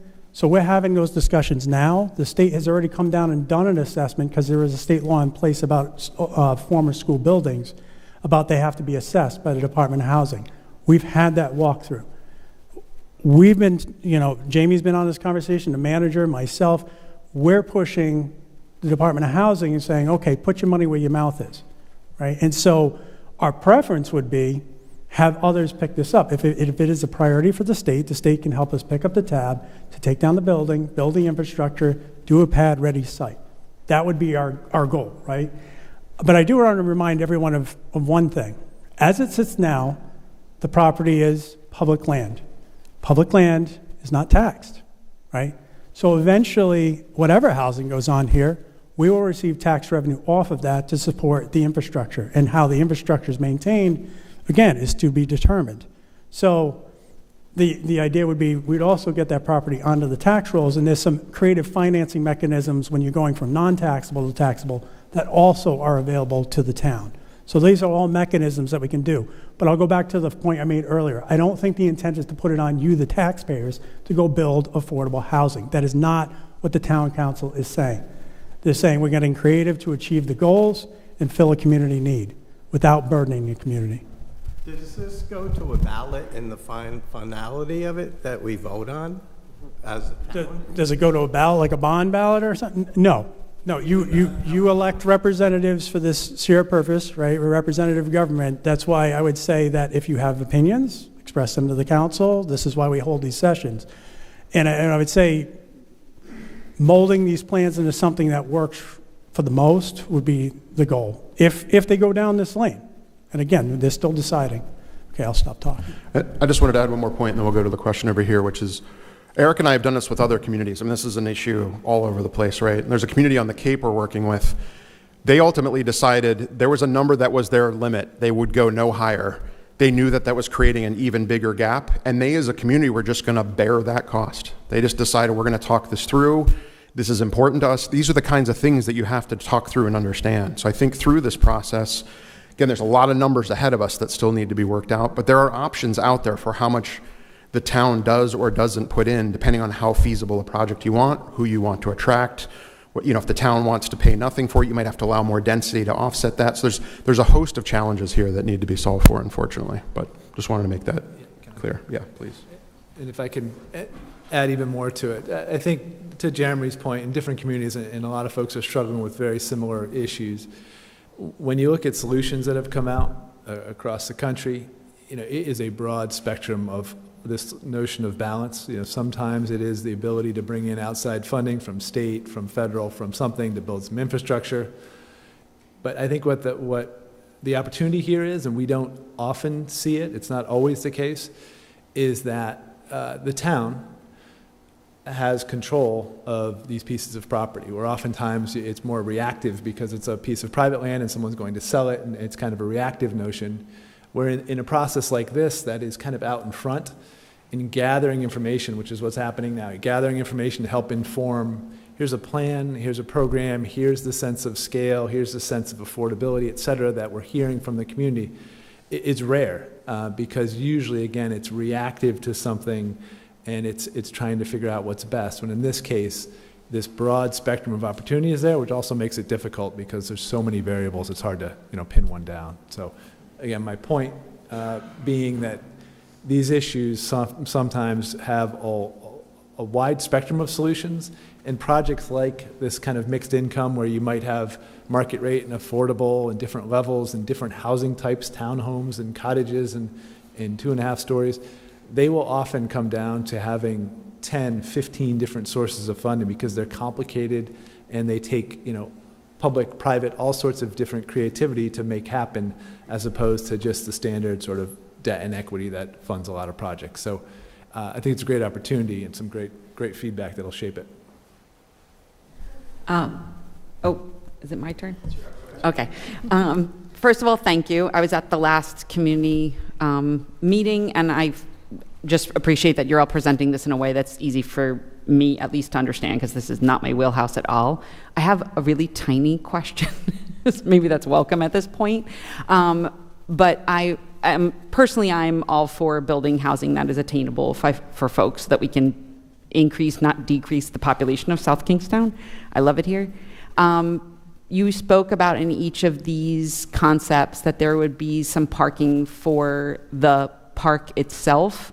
So I'm just wondering, like, actually where that would be, and then also is the northeast corner, is that the bike path? Is that what cuts to the, so there's absolutely no chance of that being like a cut through? I can't conceptualize where this is. Thank you. Yeah, no problem.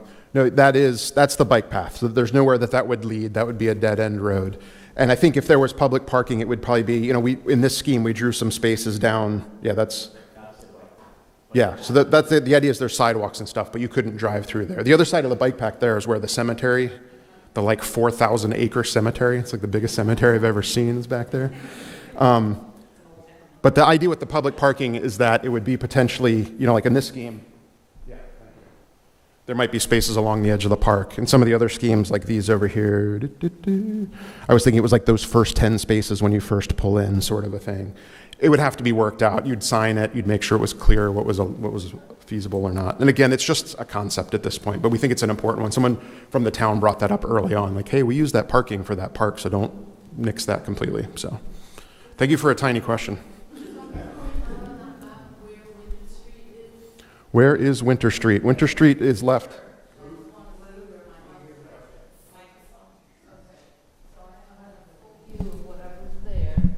But I do have really big concerns about, I just feel like, it's not that, I feel like also with the town coming so far with how it's gotten, how it's like a real attraction to people.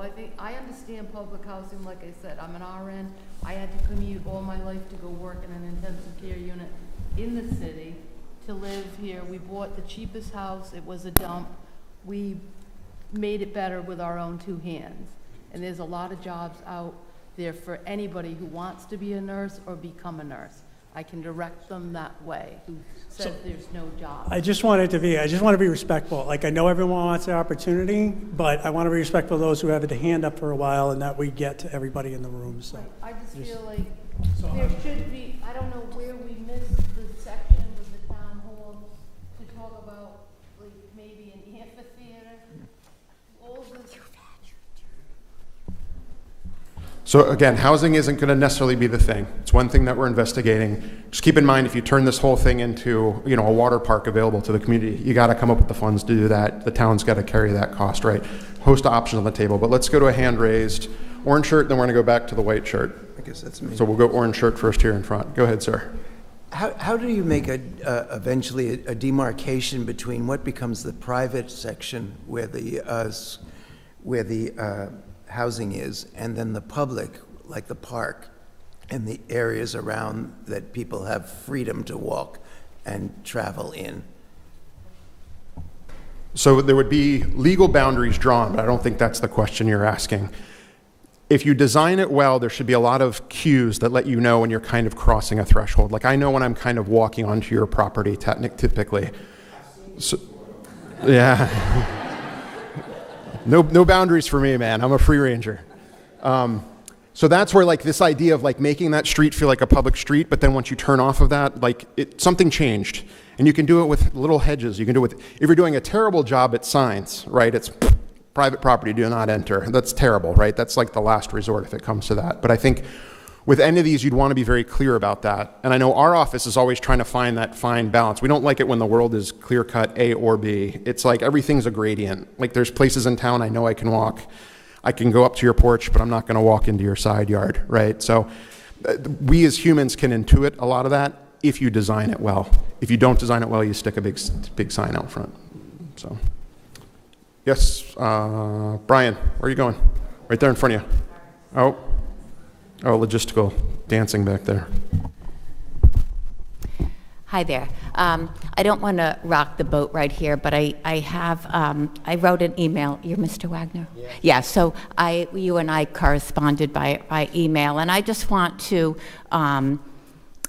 throw out the idea that has been floating around town is creating this into more of a nonprofit incubator hub using the elementary school, as is. And I know that the Economic Development Committee is looking at that. So I just want to know, like, where are we when we weigh this out? Yeah, so again, Oh, no, I'll You wait do it. on that You because, do it. so as I said, I did say earlier in the meeting, One of the beautiful things is it's right in town, and it's part of town, yeah.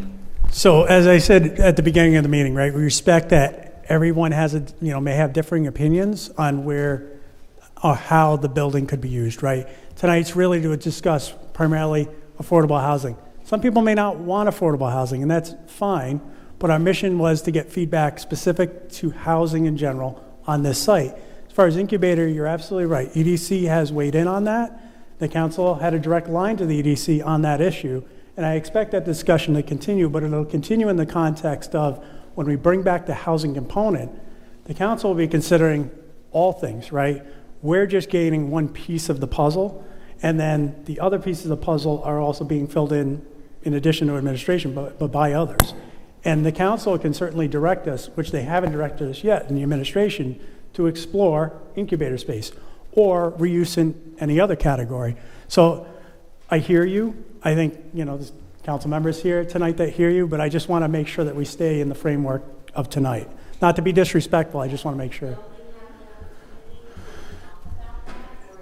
Something that the town sort of makes their decision and then comes to us and say, we're going to do housing, we're going to do will we be able to be part of that decision? So I can only speak to the plan as it sits now, right? Our plan in the administration is to go back to council to give them what they asked us for. The council will then direct us and say, we want to have 2, 4, 5 more workshops on this. I would anticipate they're going to want to have some listening sessions on this. But again, that's their call. We've been tasked with a very specific mission on this to come back with specific information. And you're, like I said, you always have a pipeline to the council too if you want to reach to them on the expected plan. But I'm only telling you what we know is to bring the information back, and it has to be a council call. Fair enough? all right, how about here in the center aisle? Yeah. Oh, he was up next, apparently. I was- Then we'll get to you next. Mike Agus, I'm 45 Cardinal Lane. I think it would be really helpful to explain that we have control of this land now, but at some point we will relinquish the control. And there are a lot of pressures on towns in this state to build affordable housing. And I think it would be well to explain what would happen if you can meet the goals and what happens if you don't meet the goals. In other words, the 25% and so forth. I think the control aspect of this is really important. And the fact that we're losing affordable housing, right? We're not gaining it, and we're not they're 30-year deeds. So the 500 units we have now doesn't mean we're going to have 500 units forever. So there's a leak in the boat too, and I think those dynamics would be worth explaining. Again, Jamie Rabbit, Plan Director, I can touch upon that briefly. I think some of the difficulty that you point out is the state legislature, similar to Connecticut, Massachusetts, Portland, Oregon, it seemed like nationally this 10% threshold was established in the early 80s to early 90s, depending on which states you look at.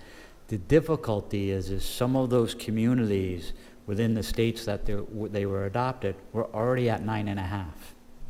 So it was easy for a 9.5% community to increase their housing 0.5% to get the 10. And in some communities like Connecticut, if you get the 10%, you are not susceptible to a comprehensive permit. And a comprehensive permit in Massachusetts, Connecticut, and Rhode Island allows a developer to come in using a section of the legislation to take the zoning code and basically throw it out the window and not have to adhere to it. In Rhode Island, the goal is 10%, but the legislation isn't clear in Rhode Island that if you achieve 10%, that you're not still susceptible to an affordable housing project, even if you're at 10.5 or 11. And to the gentleman's point, the difficulty is it's reciprocal. So you're kind of chasing your tail all the time. South Kingstown, when the legislation was adopted, was roughly about 4%. Some years we go up to 5.1. The next year, we haven't done anything, and we're back to 4.8. Because some of the way units are funded, you can get credit for an affordable housing unit if you have certain federal loans. But someone may go and refinance their federal loan conventionally with a bank, and all of a sudden that house is no longer considered affordable. Someone who put a deed, if we put a deed restriction on a house today, in 2054, that will no longer be deed restricted because it's a 30-year criteria for the majority of our affordable housing. So kind of just as we get there, if we ever just get to 10%, we're going to have units dropping off, which will put us back to 9. We'll get back up to 10 again. We'll drop down to 9. And it's just difficult because we started at 4 and we're trying to get to 10. It's a 6% gap, and it's a substantial gap. It's close to 600 units that would be need to be built. And if we built them tomorrow, a year from now, we're not going to be compliant because some of those units drop off. So it's consistent. But it doesn't mean we need to bury our head in the sand. And I think it's a yeoman's effort by the town council to recognize this, look at the potential opportunity they have with 3 controlled town properties, and the opportunity that they have the ability to control the style and density on these sites versus just being susceptible to what the private sector does. Private sector can come in and just do 30 identical ranches with no architectural detail on very small lots, and they're allowed to under the law. This is an opportunity for the town to potentially make a difference. How they make that difference is why we're having these meetings. So hopefully that brings a little bit of clarity to the process and what All we're right. up against. So from here, we're going to go lavender shirt, blue hat, jean jacket, black shirt. So the rest of you can keep your hands down for a little bit so you don't have to be like, oh my God, and we'll go from there. All right, hi, I'm Corey Lang, resident in town. So I'll provide some opinions and then I have one question. So overall, I'm pro-housing in this area. I think it'll add some vitality and just much needed units. I don't really care if they're for sale or for rent or a combination. I think either way is fine. I am opposed to subleases, short-term rentals, Airbnbs. I think permanent residents or long-term rentals are fine. And then some 2 and 3 bedroom I think would be good too. That'll bring kids in, and we need kids in the schools, so that could be two birds, one stone. Then my question is kind of about history and so past development. So I read an article about a year ago, I think, about an affordable housing development in it's either Providence or Pawtucket, and they built them and they could not sell them, right? And it was this issue of it was priced at $300,000, but in order to qualify, you had to be at a certain income level, and the people at that income level couldn't afford $300,000, and the folks who could afford it made too much money. And so I'd love to hear, about some of the developments you've done in East Greenwich or elsewhere, and what that demand was like, what the process went, and how easy they were to sell, and what it's like several years later. I'll only offer the anecdote because I don't manage the properties, but I'm not aware of a single project we've done in 25 years that had any problem filling up like that with a waiting list. So there probably are scenarios where some weird freak math thing did something, but as an architect, I'm not aware of that having happened. Yeah, unfortunately, nor am I. I don't know I wish I knew the example you were speaking to, but I'm sorry, I don't know what that disconnect would have been. Yeah.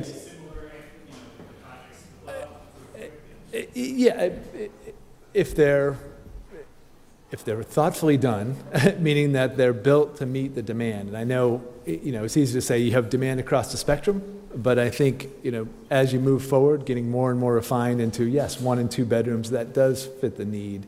I think they're typically a thoughtful process to really look at the market, to understand those price points, especially on the market side. That's how it's done.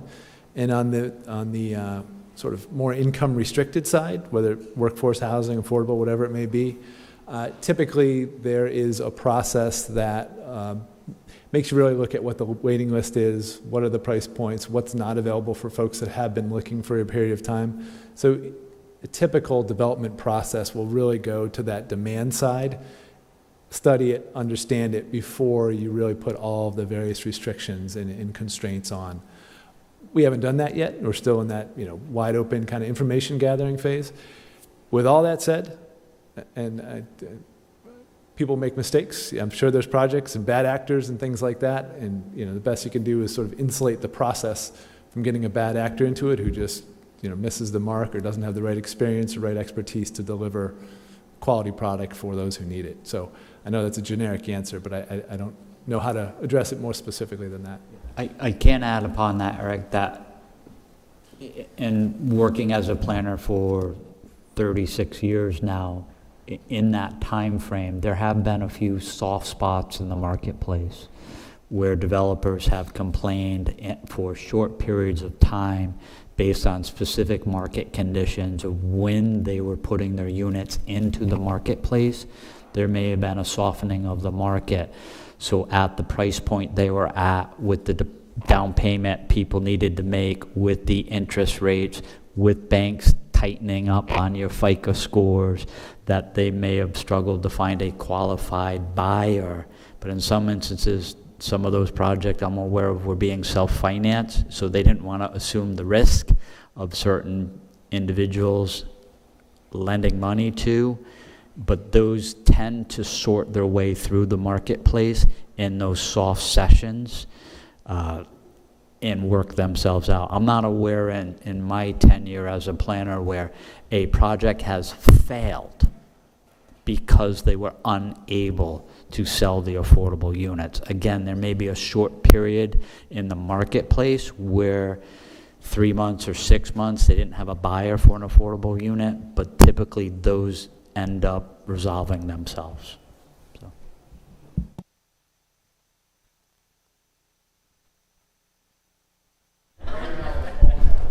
I'll tell you my name, don't worry. Do you want me to hold it? Or? Awesome, yeah. Hi, my name is Kai Mafucci. I actually went to Wakefield Elementary School for all 5 years. And thank you. And I will say I have a few quick comments, and then I have to top it off with like a sort of comment into a question. I will say that I can only give my perspective and opinion, but having gone to Wakefield Elementary School, I went to South Kingstown High School. I'd be surprised if there's a double-digit number of kids that went to both of those schools that is going to stay in this town. The population has, especially family population, has been, from my perspective, cratering as like COVID was kind of, I agree, like not the start, but it was kind of the spark that caused the explosion, sort of. And all these houses have been bought up, and I don't know the details of it, but housing is through the roof. And when we talk about this kind of housing, I'm all for it. I'm all for getting as many units as you reasonably can. Of course, taking into account traffic studies and stuff like that. That's something I want to go back to, actually. But at the end of the day, we are talking about working class people because, at least from my perspective, the day of me being able to, as a young person, work hard and be able to buy a house eventually feel like they're over. So when we're talking about affordable housing, we're talking about just normal people that work, that want a place to live. And that's it. People who are drug addicts, for example, can't afford the type of housing that someone who ideally 30% of a full-time worker would be able to afford. So we're talking about, and if you want to keep people from becoming homeless drug addicts, the best way to do that, well, people, if they're willing to work these jobs, there's plenty of jobs, like I think someone else remarked about that. There's plenty of jobs around, but we just don't have the housing. We can't keep people here because they can't afford to live here. You saw the numbers. And that's not even to mention disenfranchised communities that have been shoved aside for generations, as the gentleman from earlier remarked about. But something I would like, this is when I'll segue into like my kind of question-ish, is about things like the traffic situation and all of that. If you have all of these people they're in town, and there's all of these businesses here, there's the high school, et cetera, there's going to be a lot, at least it seems to me, that there's going to be a lot of opportunity for people to be able to walk from home to wherever they need to go.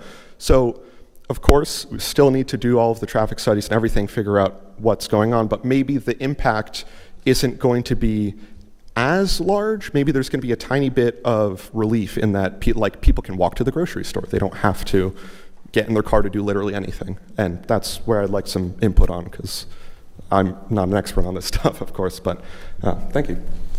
Yeah, I think those would definitely be the kind of thing they would factor into a traffic study. The fact where this is versus South Road, those are two very different contexts, and you'd probably have two very different sets of expectations you'd have to solve for. So again, I think that's why this is a great opportunity. I mean, the kind of folks that are working in these places could live a quarter mile from where they would be if they could pull that off. So that would be huge. I will also say parking. Is it true that a goldfish will grow to whatever size container you put them in? We're confirming that. I've always thought that was an urban myth.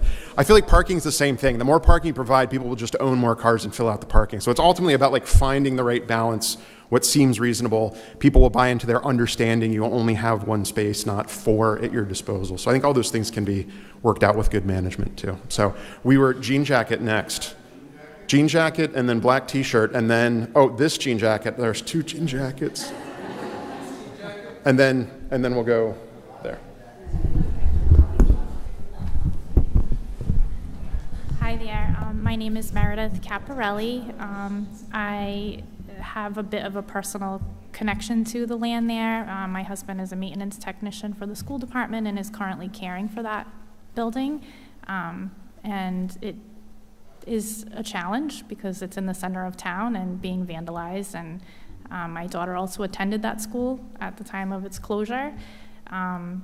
So I'm not a real numbers gal, but definitely have some personal connections to the space there.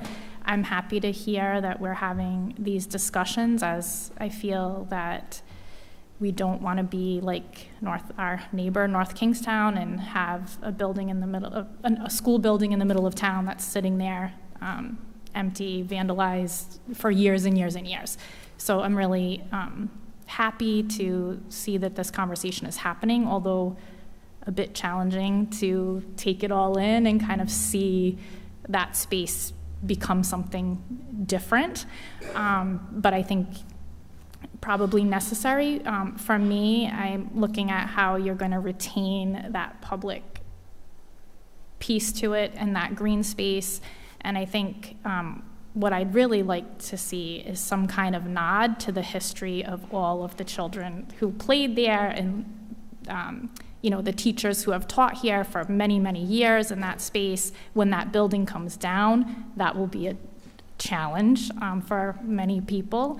And I feel like the gentleman, the indigenous Native American man who spoke earlier, I think that you don't want to erase all of the years that were spent in that space. And I think that's what that gentleman was speaking to, is that we have a tendency to do that we just we come in and we build something new, and now this is what it is, and this is what it's always been.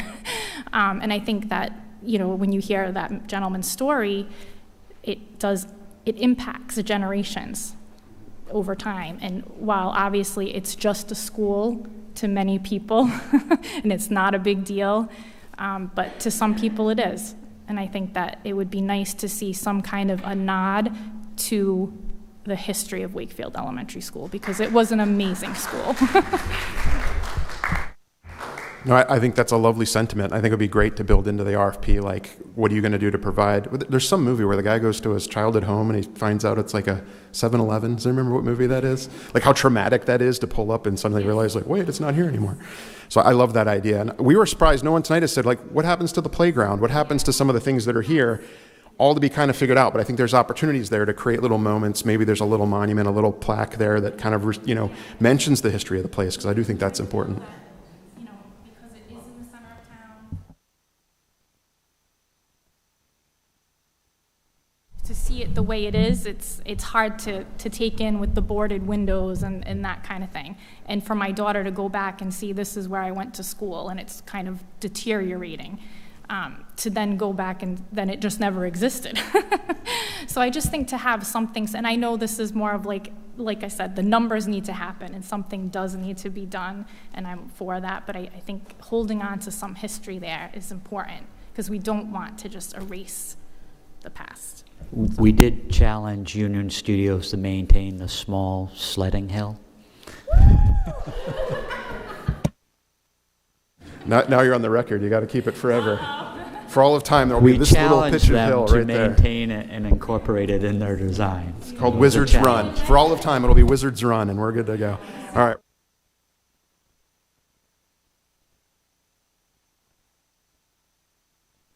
Like there's basically like if we don't present this plan or have some way to hit 10%, there's going to be a statewide ramification of like they're just going to sell this off and to a private company to kind of develop as needed based on state requirements. Could you speak more to like the ins and outs of that process? Like, and he spoke earlier, like it's kind of a fluid up and down. Like we hit 10%, we don't hit 10%. So what causes? I'll try to address that. One, if someone had a takeaway that this property would be sold to a private developer under a comp permit, that is not correct. There is no proposal before the planning department, town manager's office, or before the town council to physically sell this at this point in time to the private sector. That is always an option as something moves forward. So the private sector cannot come into this property and utilize a comprehensive permit because they don't control it. And that's one of the unique things we're trying to stress tonight, is this is an opportunity that isn't normal. That in most instances, this would just be a piece of land owned in the private sector. A developer buys it in a private transaction, then utilizes the comprehensive permit process, throws the zoning code out the window, and then forces a development on the town. We're kind of flipping that on its head to say, this is a town-owned piece of property, and your representative body, being the town council, have an opportunity to dictate what type of development goes here, if any development goes here. So it's an opportunity, it's a burden of the town council to determine what type, what use, how dense. Maybe it's just a public park someday. I'm surprised someone hasn't said that. They'll just tear the school down and develop more park space. But this... First a sledding hill, now you've got a whole... That wasn't the purpose of this meeting though, right?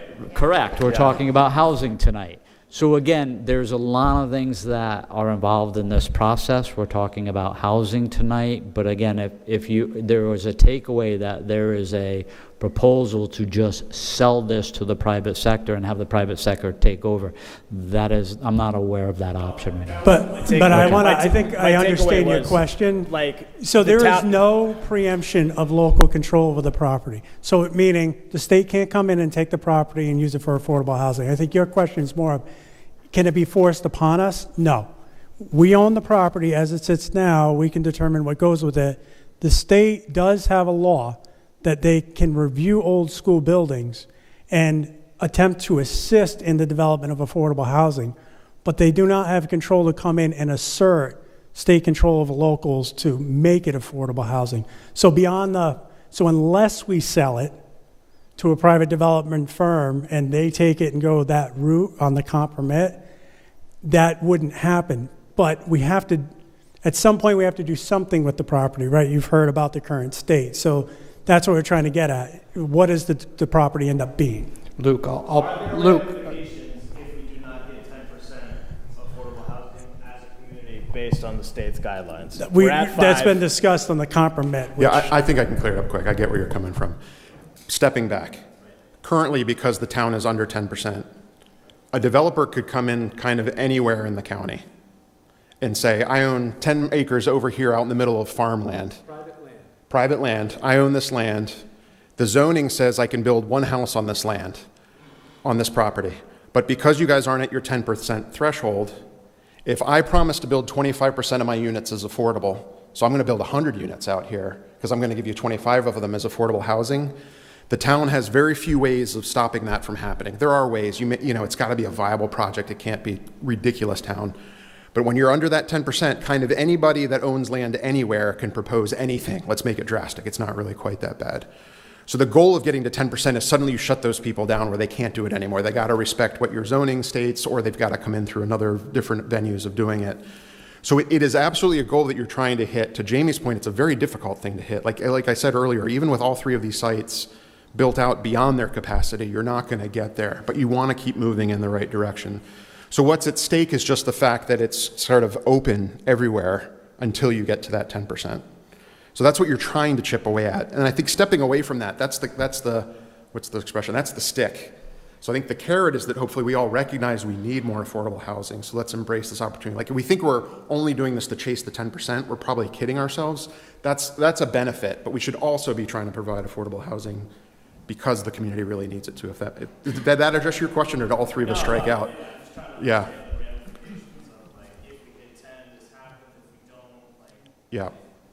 Yeah, certainly.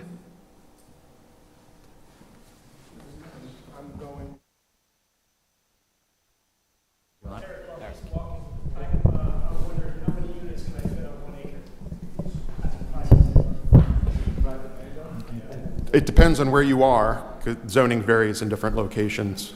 But if a private developer can come in and do whatever he wants to meet the requirements of affordable housing, That's okay. Yeah. You could go 50 stories tall and a lot, but I think it gets into all these constraints. Hi, I appreciate the town being proactive about this, and this is really great that there's involvement. And I guess my question is, does the town have a carrying capacity? Do we say, this is it, we've met our max and we are not going to build anymore? So we now know what our 10% is for established for affordable housing, because this, if we keep building and building, this is just going to be a constant problem. So that's something I'd like to know. And my other question is, I do believe the town has in our building ordinance that you can only go 25 feet. The structure can only be 25 feet high. Is it 25? How high? It's 35. Oh, forget that. Okay. I thought it was 25 feet, but it's, so. Actually, with regards to carrying capacity, we have no specific regulatory carrying capacity. We have underlying zoning, which dictates how many units can be built on acreage. We have we have an R80 zone, which is roughly 2 acres. We have an R40 zone, R20, R10, R5. So again, each one of those different residential zoning have capacity based on a dimensional requirement. One house on 1 acre, one house on 2 acres, but there's no overriding principle that says only 5,000 houses can be built over the next 10 years or 50 years in town. There's no overriding capacity. To an earlier question, under the comprehensive permit, you can build whatever the property can support. So if it could support 20 units on 1 acre and you could park it and get rid of your effluent and bring water to the site and make the site safe, you could potentially fit 20 units. If you could fit 50 units and could prove that you could fit 50 units and deal with environmental, traffic, parking, you're not limited by a zoning code. You're only limited by what physically can fit on a property. Right now, we have a deficit of just over 500 units in town to meet our 10% goal. So, if you're building 100 units a year and only, say, even 20% of those are affordable, you're only building 20 units every year. So take 500 divided by 20, and it'd take you a very long time to get those additional 500 units. There's 2 ways we get those units. We get those units when a developer builds 6 or more residential parcels or 6 or more units. But if a developer builds 5, he doesn't have to build any affordable units. There's probably 100 or so more vacant lots in town, and if those vacant lots were bought and in the next year or two, 100 single-family homes are built, not a single one of those single-family homes have to be built affordable. So here we are increasing the housing stock, not building any affordable units as that housing stock increases, so our percentage goes down. So there's two ways. Any development over 6 units has to do 20% affordable, or any comprehensive permit done under the state law has to do 25%. And that's deed restricted if they're sold for only 30 years. In our incentive housing, it's a restriction of 99 years. So again, a developer does this, he puts an affordable unit on the marketplace, and year 31, that deed restricted affordable is market rate. So it's reciprocal. That's why I mentioned earlier we're chasing our tail a lot. All right, let's go window, green shirt, right here, and then back corner, and then we should probably be close to wrapping up, just in the interest of time, because it's supposed to go till 8, we're after 8. I don't mind sticking around, but I'm trying to be respectful. And you want to say something too? All right, so you're number 5. All right, so we're going window first. Luke, oh.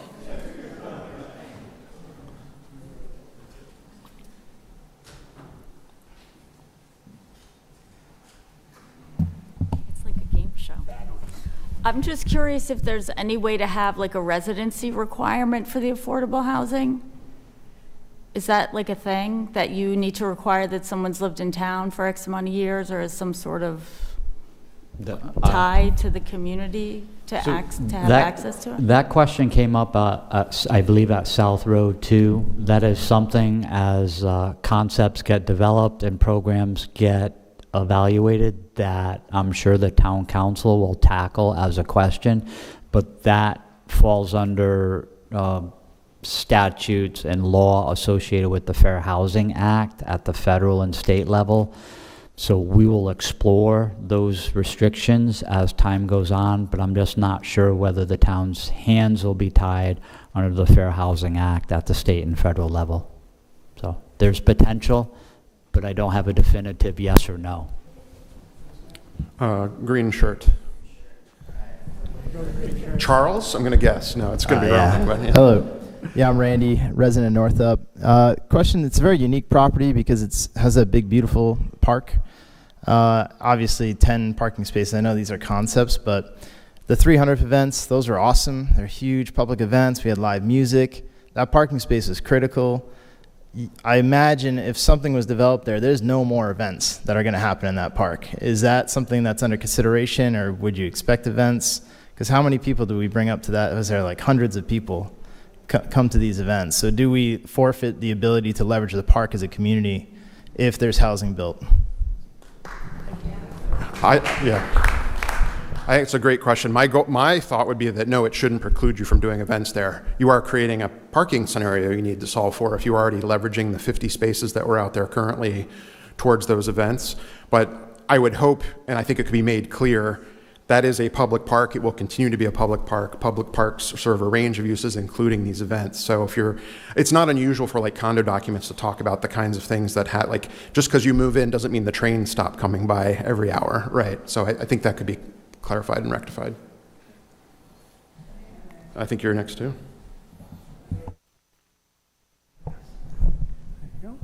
My name is Susan Marcus, and I'm on the Economic Development Committee, and I've got it, thank you. I just want to say one thing, because we've been told that we're talking about housing tonight, but it looks to me as though before you could get to even the decision about what to do with this building could be several years.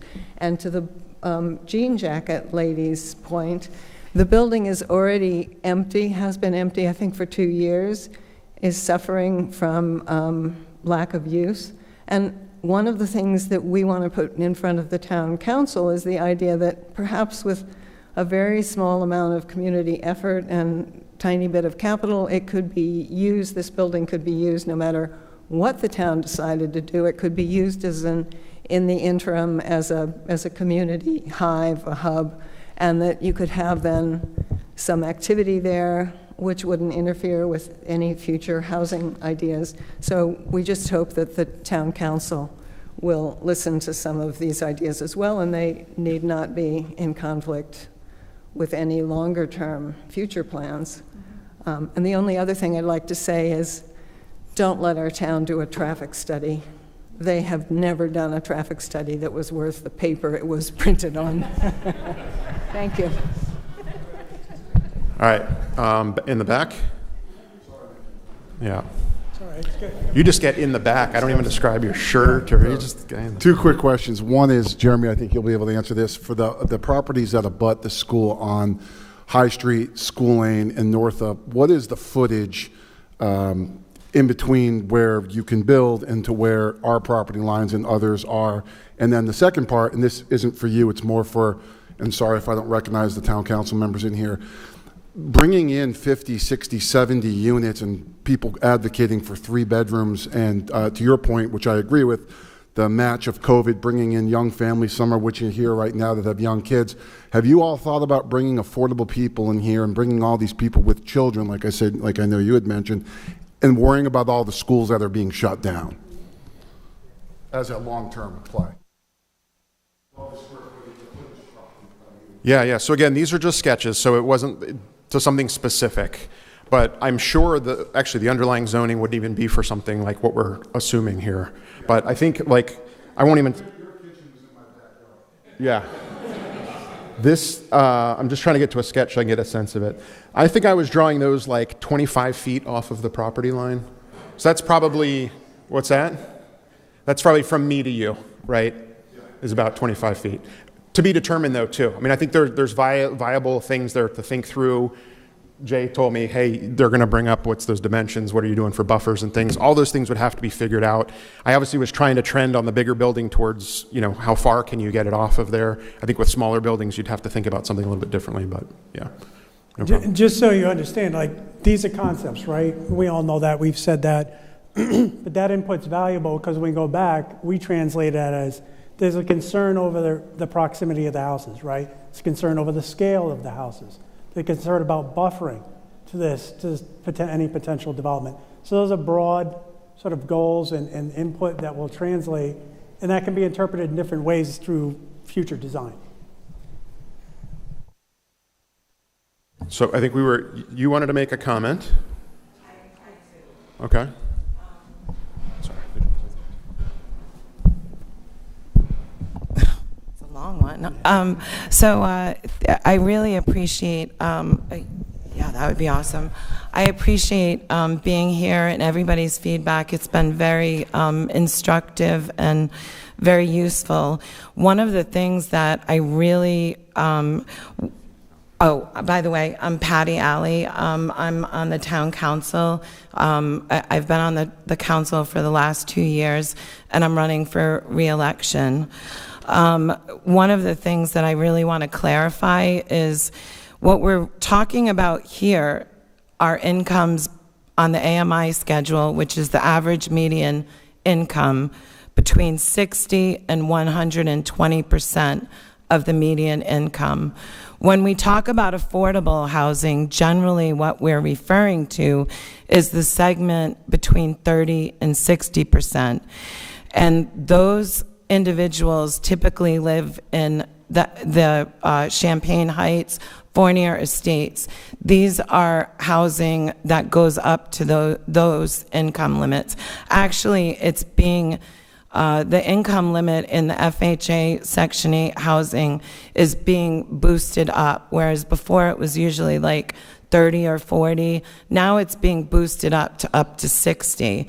So what we're talking about here in these 3 properties are, say for a couple, for instance, at 120%, these are people making up to $100,000, $98,000 a year. For a couple with a child, that goes up to 110, starts at 55. So in a situation where you have two parents, for instance, and a baby, maybe the mom is on leave, the father makes, or the other parent makes, 55, 75, 95, or 100,000. These are, I believe everything that we learn in life, pretty much learn in kindergarten. And when we think about like Mr. Rogers' neighborhood, these are the people in the neighborhood.